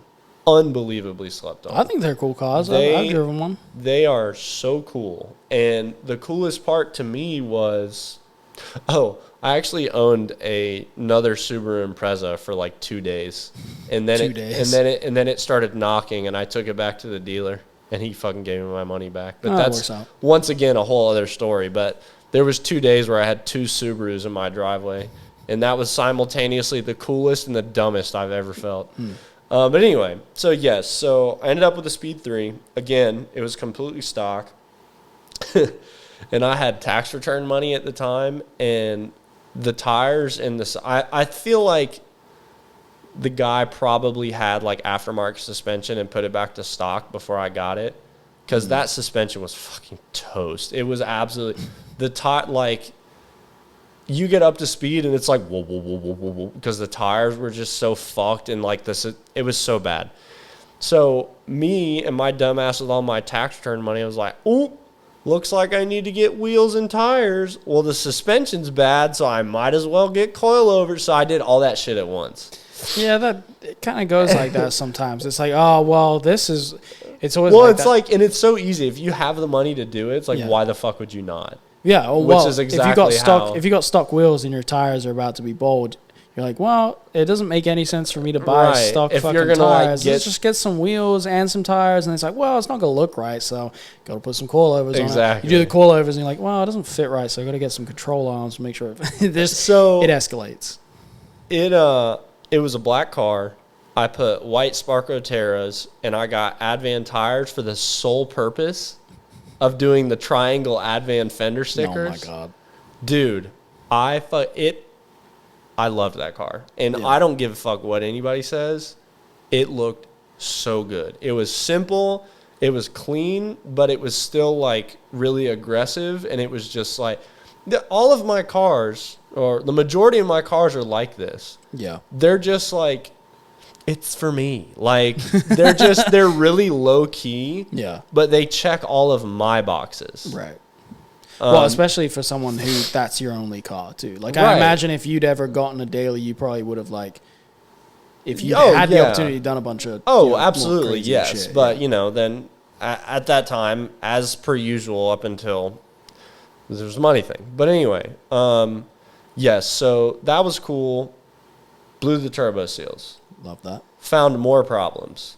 Ended up having to, like, that was my first of what became many irresponsible financial decisions after this. But so I was like, fuck, now I have to get another car, like this and that. Like, I have to get rid of this one. I can't For 2 seconds, I was like doing the same thing. I was like, well, I could like upgrade the turbo and I could this and I could that. But I was like, no, I can't. I need a car to get to work. Like, so Japanese Classics was pretty new at that time, or at least it was new to me. I had only recently started seeing their shit on Instagram. And I see the Majesta pop up on Instagram. And they're selling it for like a little under $9,000. Mm-hmm. And I'm looking at it and I'm seeing that it has a 2J and I'm like reading about it and seeing that it shares so many parts with like the GS here, so I could get parts here. Mm-hmm. It's already lowered. It's already on some Japanese figure. They were not ugly, but yeah, they were ugly to Liam. I liked them. I don't care. So anyhow, I'm like, if I can get that for cheaper than I could get like arguably like a really meh car here, yeah, that is a no fucking brainer. Oh yeah. So I did it. I kind of lost the style train of thought. Okay, I'll rewind just a little bit for the style train of thought. The Impreza and the Mazda Speed both motorsports were like motorsports rally adjacent. Mm-hmm. And that whole time I was just getting deeper and deeper and deeper into like the rally stuff. And I'm still very deeply into the rally stuff. And rally just gets cooler as time goes on. Like for anybody that watches WRC or even remotely knows about it right now, knows those cars are absolutely insane. Like so many people talk about how crazy Group B was, and it was for obvious reasons, but like even though there's not people like in the middle of the stage now like there used to be, those cars are absolutely monstrous. Like, and they're like hybrid now. So, dude, anyway. So, rally is just a really fun thing to watch. It's really cool to look at the cars and like how they evolved and this kind of stuff. So, that was kind of, both of those cars came from that. The Mazda Speed was a little bit long. Like, the wheelbase was kind of long for that purpose. But I still did the best that I could to kind of mix it street. Just how simple I kept it and the kind of choices that I made. Mm-hmm. And then sport. Sparco Terrors are still like rally wheels, basically. Yeah. Anyway, so, yes. Then I got into the Crown Majesta. The Crown Majesta was... You making like, a smart choice? Smart, but also... Yeah. It's like you were probably justifying it as like it's still a cool car, but it's cheaper and probably more reliable and in better shape than any other alternative in the U.S. Exactly. Right. And so I got it, and as you can imagine, I was in love with it. That car was cooler than I was. Mm-hmm. Like, period. End of story. And for a lot of people, people's cars are oftentimes cooler than they are. That car was cooler than I was, and it was just so cool to have a car. I mean, I'm not going to lie. Like, it was nice to get attention all of a sudden for my car because that had never been a thing for me before. Mm-hmm. Like I said, I was always just laying low, always. Yeah. So being able to, like, be in a car where people are just, like, intrinsically interested because it's right-hand drive was just a really nice feeling, honestly. All the while, at this point, like, I had not fast started when I had the RSX. So throughout this whole chain of events, I had not fast going on in the background. So got the Majesta. And so obviously I started to pay more attention to like VIP stuff. And Japanese cars probably Japanese cars it was always. Yeah, you've always been into it, but I feel like Japan exactly, cars. Yeah. How the culture is over there. And I always fucking bitch about this, but like had I been able to do all of the things that I wanted to do to that car, I could park next to Elliot Elkgroth if I wanted to. I had so many cool plans for that car, which just made it all the more heartbreaking when I got in a car accident and I lost that car too.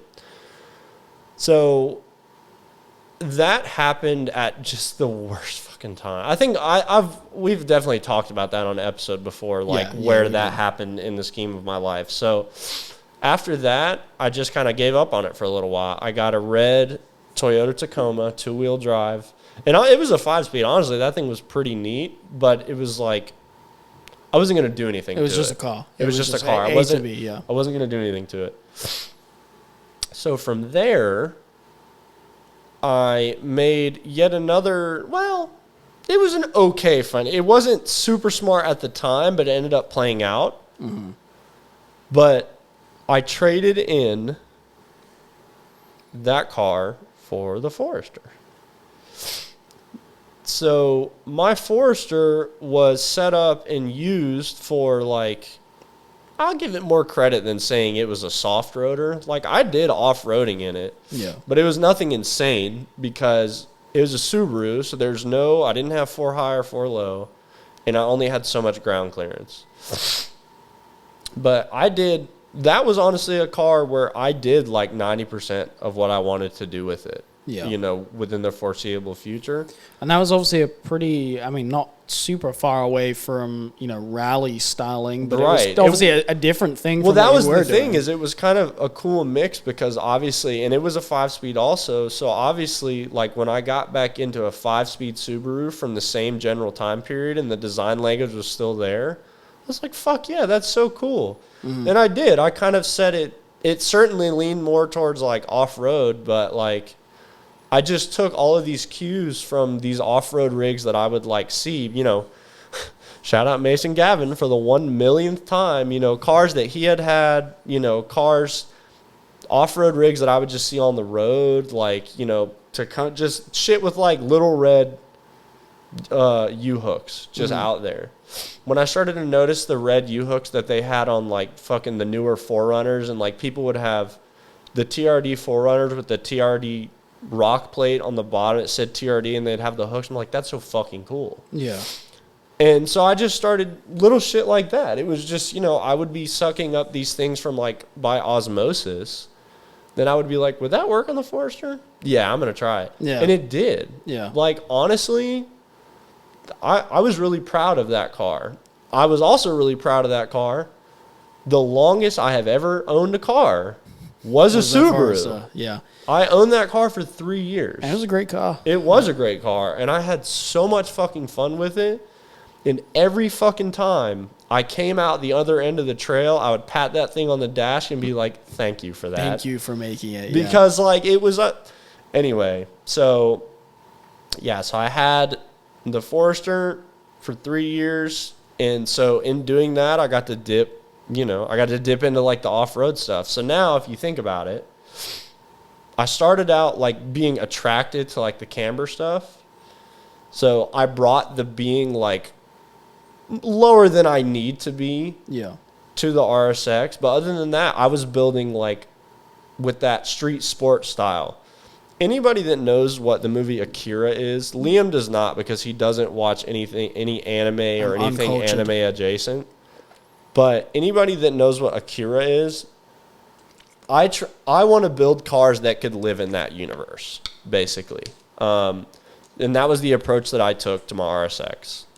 That's the approach that I'm taking to the TSX, even though it's more like, it leans more Blade Runner this time. You'll see. Yeah. But, yeah, so it's like I went from like my street sport thing that stayed consistent, but I went from the street sport thing and then the rally thing, and I stayed with the rally thing, but like with the Mazda Speed, I started to get more interested in like touring cars and like fucking like vents and shit and fucking just, you know what I'm saying? Mm-hmm. It kind of deviated, it branched out even more from the rally stuff. And then from there, all of a sudden, I'm like really heavy into like learning about VIP shit because of the Majesta. And then after the Majesta, I'm into like off-roading shit. Yeah. Just all kinds of like That different takes it's honestly from different been subcultures. so fun for me. Like that process at so many moments was just unbelievably stressful and it sucked. Yeah. But when I like look back on it now, I'm like, I got to taste so many different types, styles. Yeah. And it's just like, for me, it's created like a really cool, oh yeah. Well, I mean, that's really cool, like overall style. But I think the funniest part is the style that I started with still remains my style. You can see it in all the cars that I did. And once I get the TSX where I want it, you're still going to see it. I mean, Yeah, it's going to the be same thing. It's really simple. really the same vibe as like where I was going with the RSX. Yeah. But it was really nice to get to like dip my finger in and like taste all of these different things. And so it's like now I'm at a point where it's like, at least in my opinion, I know it looks good when you like mix little cues of that with other stuff because I've exposed myself to so many different random shit. Which, talking of, in our Discord, do we have an off-road section? No, I was thinking about that we should yesterday. add that. I need to make one. I added, somebody asked me, I don't remember who, sorry guys, but somebody asked me about like an automotive gaming section. Yeah, I did see that got added. And I was like, that's a good fucking idea. So I added that. But yeah, you're right. We do need to add an off-roading section. I think But for anybody who's interested, we do have a Discord.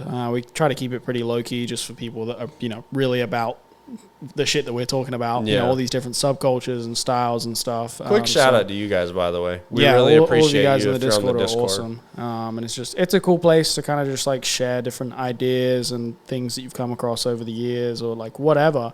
But we have all these categories of different subcultures, and there's people that are just posting up in there, and you get kind of like a lot of the stuff that we're talking about on this episode, and I'm going to get into in a minute, is these different subcultures and our takes on style. And I think that the Discord, for anybody that maybe isn't sure where they want to go, or even if you're not, it's a cool way to expose yourself. It's cool to intake references. Yeah, it's a really cool way to see references of different styles and takes on certain chassis and stuff, and potentially expose yourself to something that you weren't aware of before, or whatever. And we love that.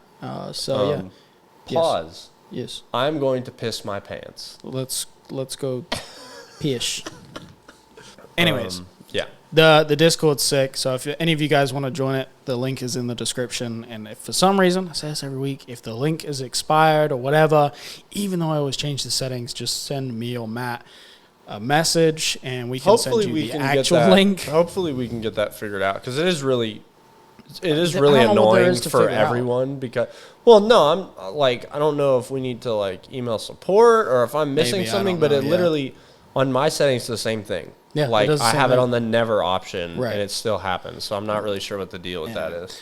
But before we wrap this up, I'm going to jump into kind of where my tastes have gone over the years and how I've gotten so like into VIP cars, and ultimately like the direction that I've gone with the LS. But yeah, like a lot of what I've said is, my taste in cars, I've always kind of been interested in the cars that are aggressively fitted, but they're still super clean and fairly simple, nothing too crazy. And naturally that kind of summarizes how VIP cars are. And a lot of what drew my attention initially was seeing some cars on Instagram. Before I'd really been exposed to anything in Japan, I was seeing the cars that were in the US, which at the time, and this is years back, Elvis from Stance Nation, his LS400, huge influence. Even today, that car is incredible.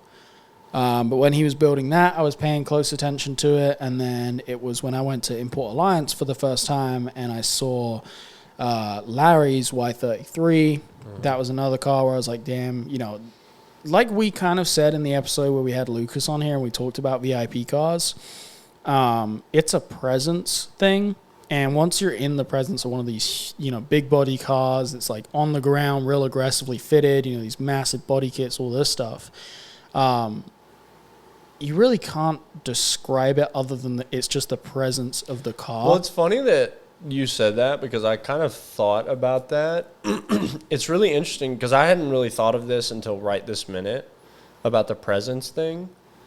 It's certainly not, it's not the same feeling, but it's like, it's kind of the same type of thing when you're like near like a really nasty like time attack car or something. Oh yeah.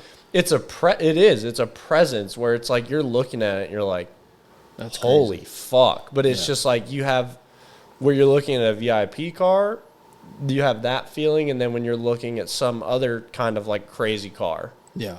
But that's where that started for me. Was I was seeing these cars. Naughty Scotty's car was another one that like grabbed my attention back in the day. I'd see his stuff on Instagram, and I don't know what it was. And I think it may go back to a little bit of what I talked about on that episode with Lucas, where I've always loved hip hop. I've always liked that culture, the way it makes me feel.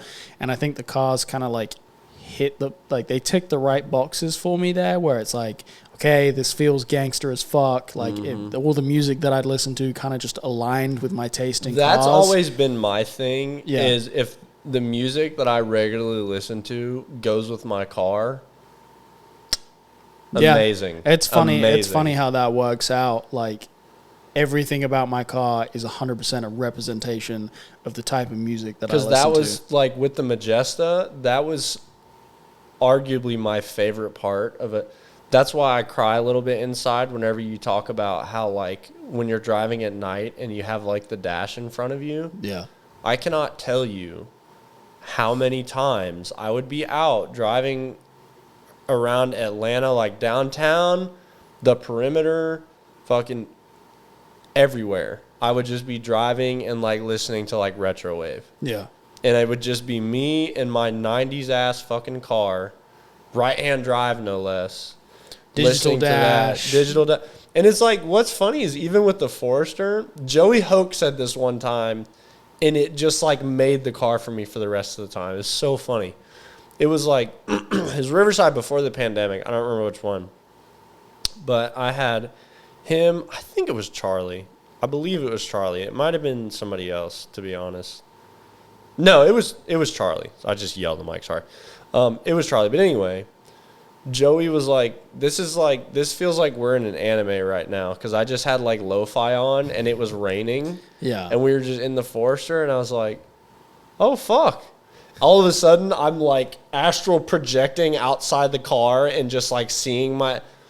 And ever since then, whenever I drove that car with like lo-fi on, I was just chilling, and it just fit. It just worked. And it's just like, that is interesting. It is the fucking best, because it adds like this whole other layer. Oh yeah. Well, I mean, that is another thing that's interesting too, is because like my taste in cars has always been based around aesthetics and making cars look cool, or look cool in my eyes at least. Some people would disagree, but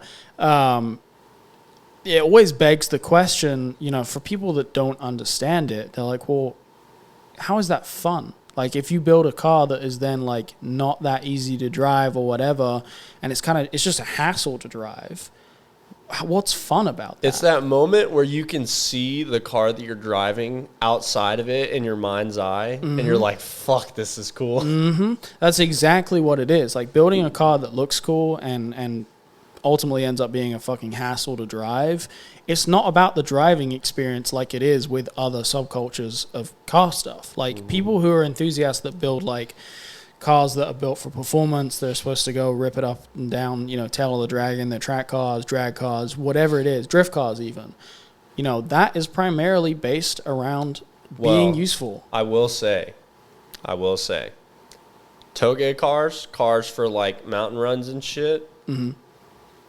If you listen to Eurobeat while you're doing that, well, yeah, of course, it's like that on steroids. But the point that I'm making is that the fun for me is the feeling that it gives me when I drive the car, that ties directly into music and how I relate that to how that car makes me feel. Mm-hmm. And also, like you said, like kind of astral projecting and imagining seeing the car rolling. That's why anytime like I get like a video of my car it rolling, just changes it completely. And it was like the other day when, because I took the car out earlier in the week because I was having a good day. I was like, okay, I want to take the LS out. I haven't driven it in a couple of weeks. I've kind of just been like turned off of doing anything with it because I just don't want to fuck with it right now. Like, it just needs to go off to paint. I can't really work on it.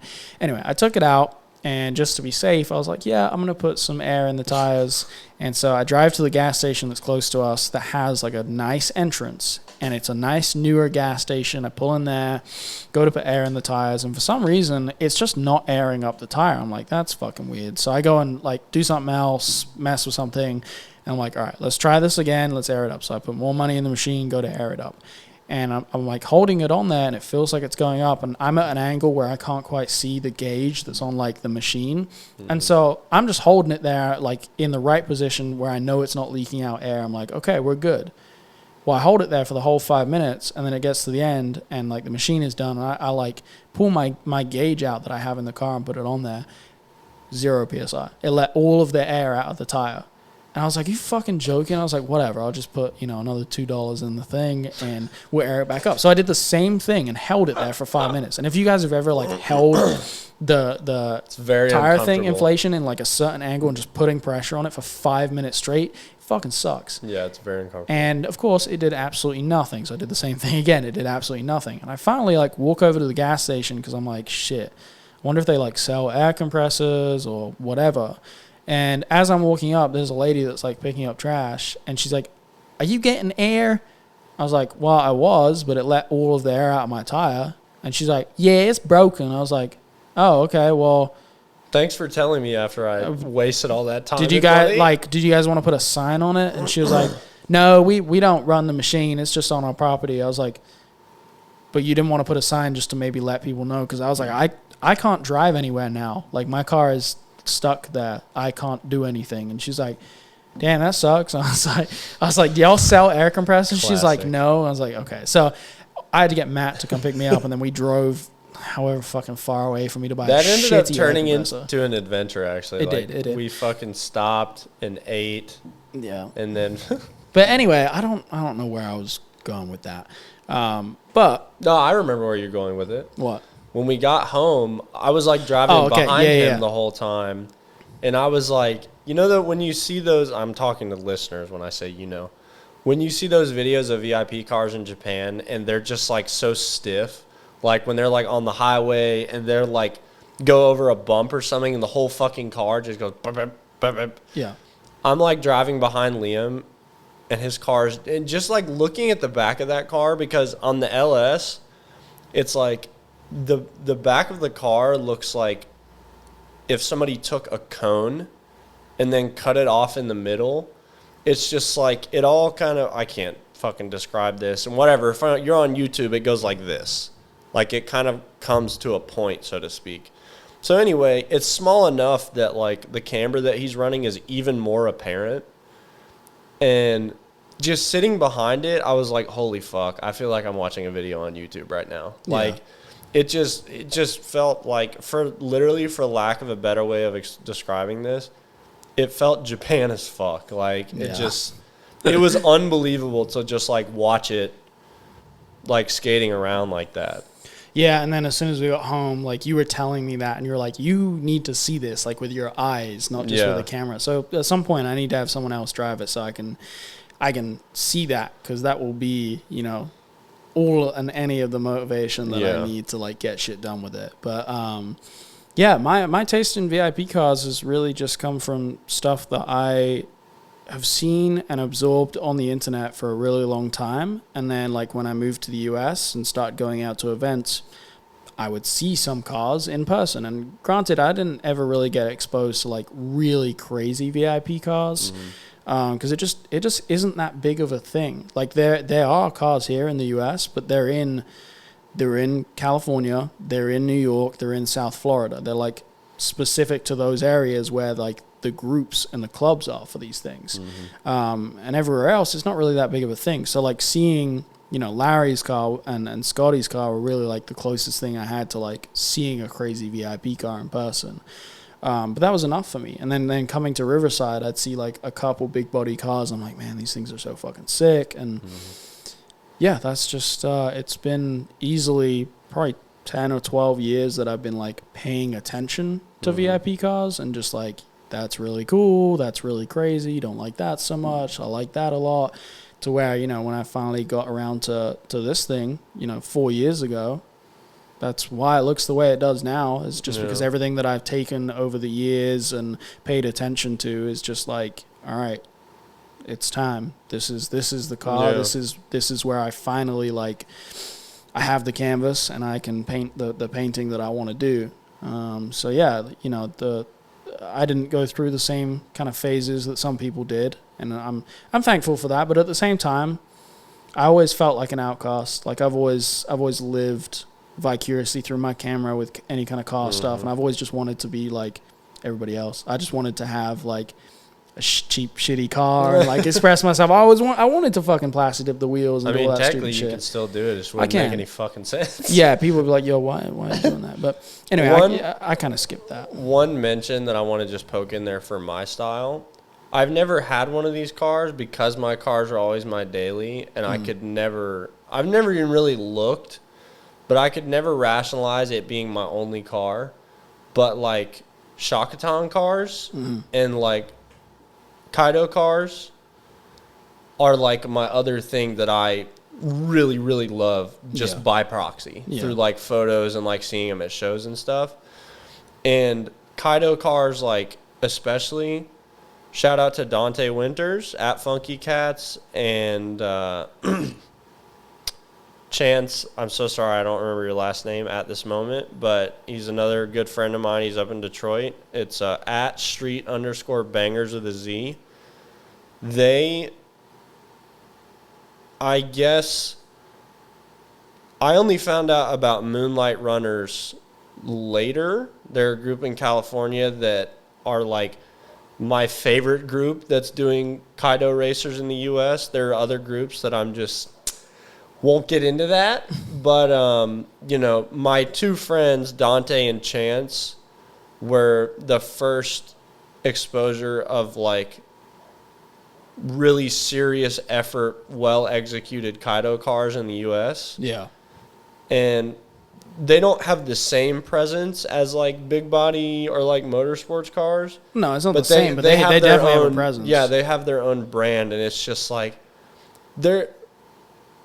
it's just such a cool feel. Like, because with like the older Kaido and Shakatan cars, that's to me, that's like film. Yeah. Like, that's like this really analog, like organic feel, because those things they've been around for so long, and there's so much that you can do with those just with little things that give them like so much more character and like attitude. Just regular cars, never mind, Kaido cars and shit like that. But like, that's the one where, like I said, I've never had one because I just could not rationalize getting one as a daily. But, if I ever get the chance to get one, like, I would really, really like to. And then my little 10% by proxy that I'm absolutely all over is like lowriders and mini trucks. Honestly, it's a bigger percentage than that. Honestly, I don't have any real world connection with that outside of going to like lowrider shows whenever I can make it, which has been like twice in the last like 5 years. Yeah. But like, I think it's pretty obvious if you've listened to either of us talk about this kind of stuff, like how much we really enjoy that. But like, the reason I even bring that up is because I remember that I was playing with the idea for a little while, if I was going to do anything to the Tacoma, I wasn't going to bag it or anything, but I was just going to like do lowering blocks and get it like as low as I could and just get like, not Dayton's, but maybe like some American racing or like goo cars or something. It's just a really like classic, simple, like bubbly 5-spoke. Yeah. And then, or Moon Eyes Moon Discs, one or the other. And then I was going to have like, excuse me, the little yellow Moon Eyes logo. And where the wheel arch ends and meets like the side skirt, you know what I'm talking about? That little, wheel arch, side skirt. This little area right here at the very corner, I was going to have like a Moon Eye sticker right there on either side. Oh, okay. And then just have like a clean interior with like, weirdly enough, I don't know like the proper name for this, so forgive me, but like one of the I know what it is in Bolivia, but not in Mexico. But like one of the Mexican blankets that has like the rainbow patterns, I know what I'm talking about? Yeah. And I was going to lay that over the seat, and I was just going to keep it really clean and have like a Moon Eye shifter on it. Just roll with that. Just that. It would look so fucking cool, but I was just like, I cannot touch this fucking truck because I'm going to get rid of it in less than 6 months. Yeah. But like, that was probably the closest I ever came to like doing, older styling kind of stuff. But I'm just We both have, I think, some influences that are similar. Like we both agree that like lowrider stuff has I been think the a only big- real deviation between the two of us is how into Is- motorsport I am. Yeah, that's 100% the biggest I difference think between us. everything else, you and I appreciate a lot of the same stuff. Yeah, and some of the cues that I've taken from other cultures over the years, like growing up in Europe, being exposed to that European scene, a lot of my attention to detail with chrome and like following along with certain brands has like tied into how I've like built the LS too. Because like with Volkswagen stuff, you know how those guys like they always stick to the parts either being like OEM plus, like you know how like people do like fucking Lambo brake swaps onto or like fucking Audi wheels, GTIs and shit, or Porsche stuff like wheels that. and Like, shit like that. that kind of thing is followed over to how I do stuff with this car too. In that, like, if I find a brand that I like their style or whatever, I'm sticking to it. Yeah. So that's how I've ended up with Vleen. Like, there's been a whole cool story with that, but like, that's been something that's followed over, as well as like details with chrome. Like, a lot of people get rid of chrome because they don't like it. I think it's a key part of keeping any car like classy. Too much chrome, tacky. Yeah. The right amount of chrome is really classy.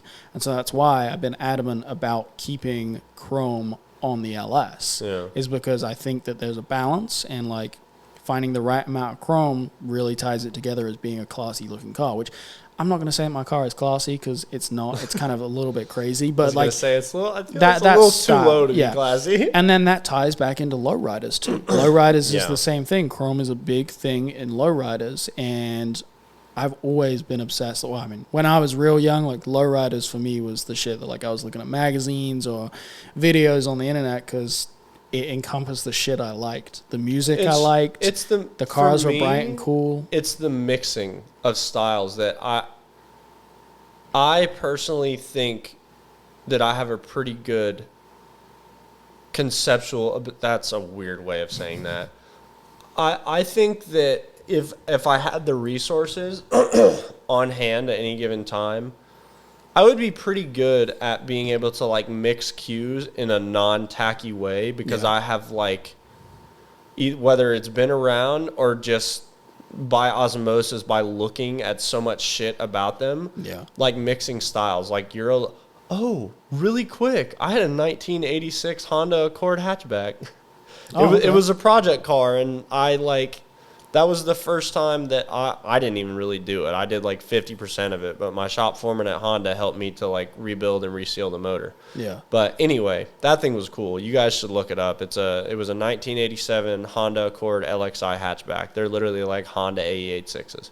But yeah, so the reason that I reminded me of that is like Eurolow. We were having a discussion about this in Discord actually. For anybody that doesn't know, Euro lowriders are like lowriders that they made out of like other shit. A lot of Japanese cars, and like the third gen Accords like that were like really popular platforms to do that with. And it's like the fitment is just like in that context, I don't hate it, but like outside of that context, it's ridiculous. Yeah. It's like the wheel will come out like a good 1 to 2 inches past the fenders, and you have like the chrome little trim on tiny the wheels. It would be really tacky anywhere else, but like it may even be tacky in that style, but it's just been done so much now it's just a part of it. But like Euro Lowrider is a perfect example of like, I mean, and of course Japan did it basically. Eventually they moved on to like European cars also, but that was a Japan thing. As far as I know, that was a Japan thing. And that was just so cool. Like, and it was so legit. There was like a lowrider magazine, and then there was a Euro lowrider magazine. Yep. Like, in that's just what's so cool to me about cars as canvases. It's like, there's so many fucking directions you can go that with you these can things, go. yeah. So that's why it kind of irks us when like people keep themselves in these boxes because they're afraid that somebody or nobody else is going to like be into what they're doing or like their choices.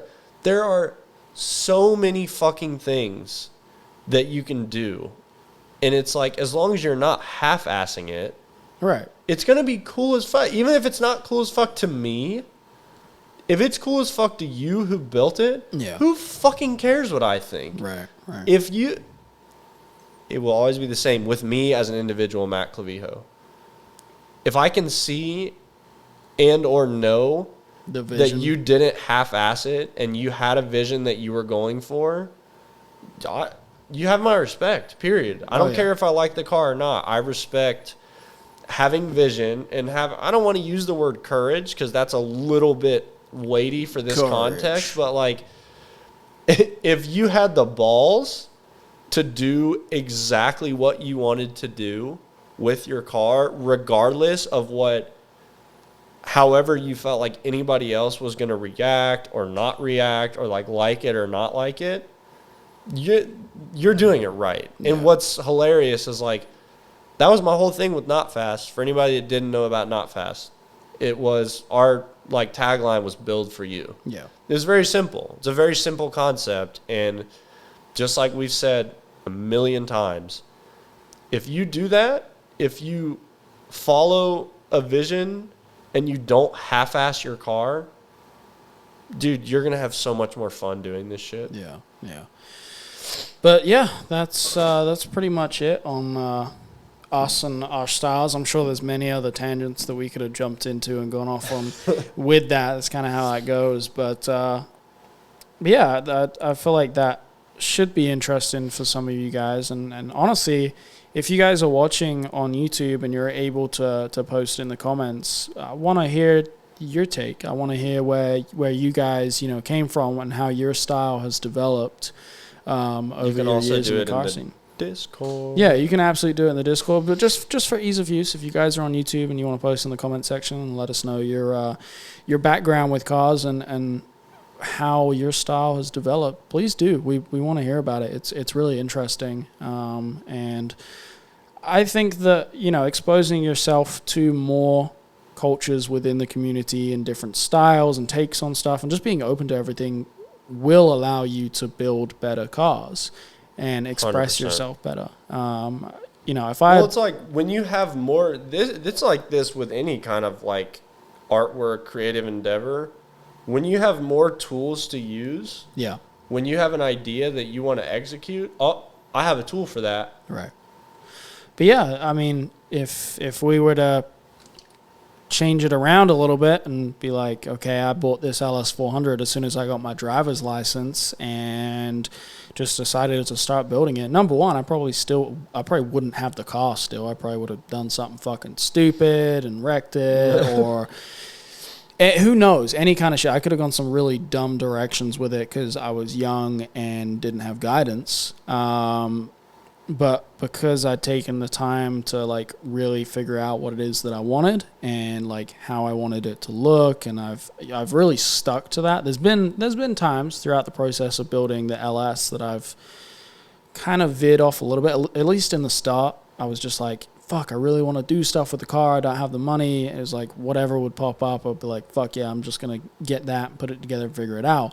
But those were just stepping stones towards, my ultimate goal, which is close to where the car is now. And after it's done, with paint and all the interior stuff's done, it's a complete car again, will be where I've wanted this car to be for a long time. But that's just kind of how it is. It takes time to figure out what it is that you want and really develop your style. And I don't think that I'm 100% going to, like, just because I have a key interest in VIP cars right now and, like, building my LS exactly the way I'm building it now, I don't think that that's going to stay that way for eternity. I think that my style is going to continue developing and I'll figure out things that I like and do different builds. I feel like in that way, project cars obviously already a word, but like cars are like they're projects. Like they're like that's ridiculous, but it makes the point that I'm trying to make is it's like if he, goes through and does all of this stuff and builds this crazy VIP car and then he has it for a little while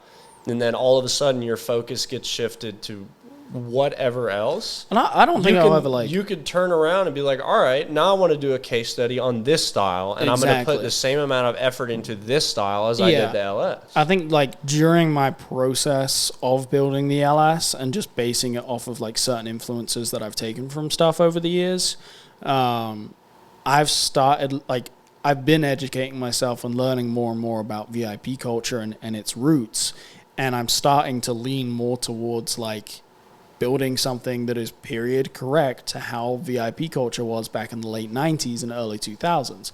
And that isn't, crazy low, big camber, insane fitment. It's more paying attention to like the brands that are on the car and finding and sourcing parts and refurbishing them to match a period correct aesthetic. Stuff like that that's not necessarily the same with this car, where it's like, I don't care about the period. It's just, this is how I want it to look. I'll figure it out. Like, I'm starting to pay attention to more things that I feel like are a more mature take on a car.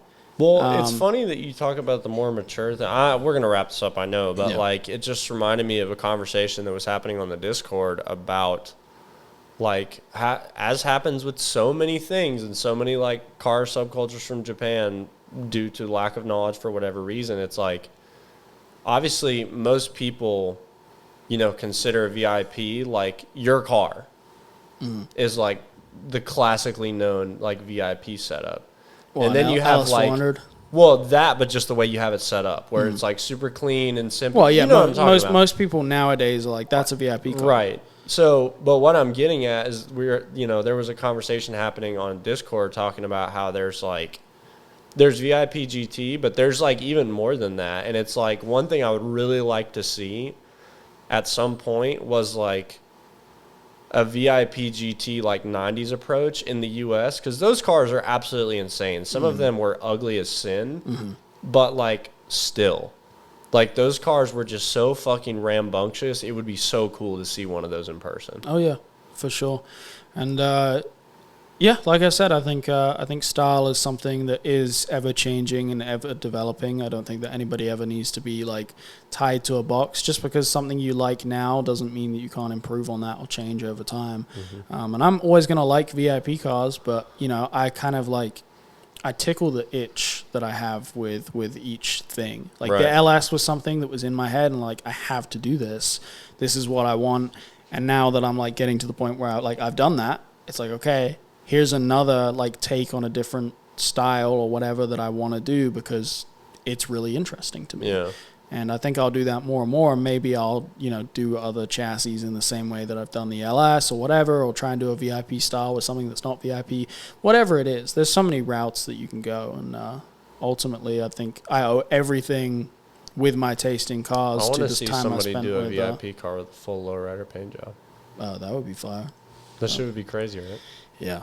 But anyways, we're going to wrap this up because we've been talking for a long time and we don't want to drag it on too much. But appreciate you guys for listening. I hope that this was an interesting episode. I know it wasn't like last week where we like talked about something that was super deep towards the end of the episode and we ended up coming like to a cool conclusion, blah, blah, blah. This is just us telling our stories and going off of that. But I feel like this is still, I had still fun. interesting. So. I did. I had fun. But yeah, if you guys are on Spotify or Apple Podcasts, make sure to give this podcast 5 stars. It will ultimately help us out in the long run whenever podcasts get bigger. We want to be up there as one of the top listened to podcasts in the space. I feel like just really quick, I feel like another car podcast popped up, or I saw like somebody posted it on their story. You see how that works, you guys? I have no idea about that, but I just noticed it on somebody's story. Are you talking about the one that I was talking about, the late night show? Alex Burley? No. Oh, it's a different podcast? one. Yeah, it's a different one.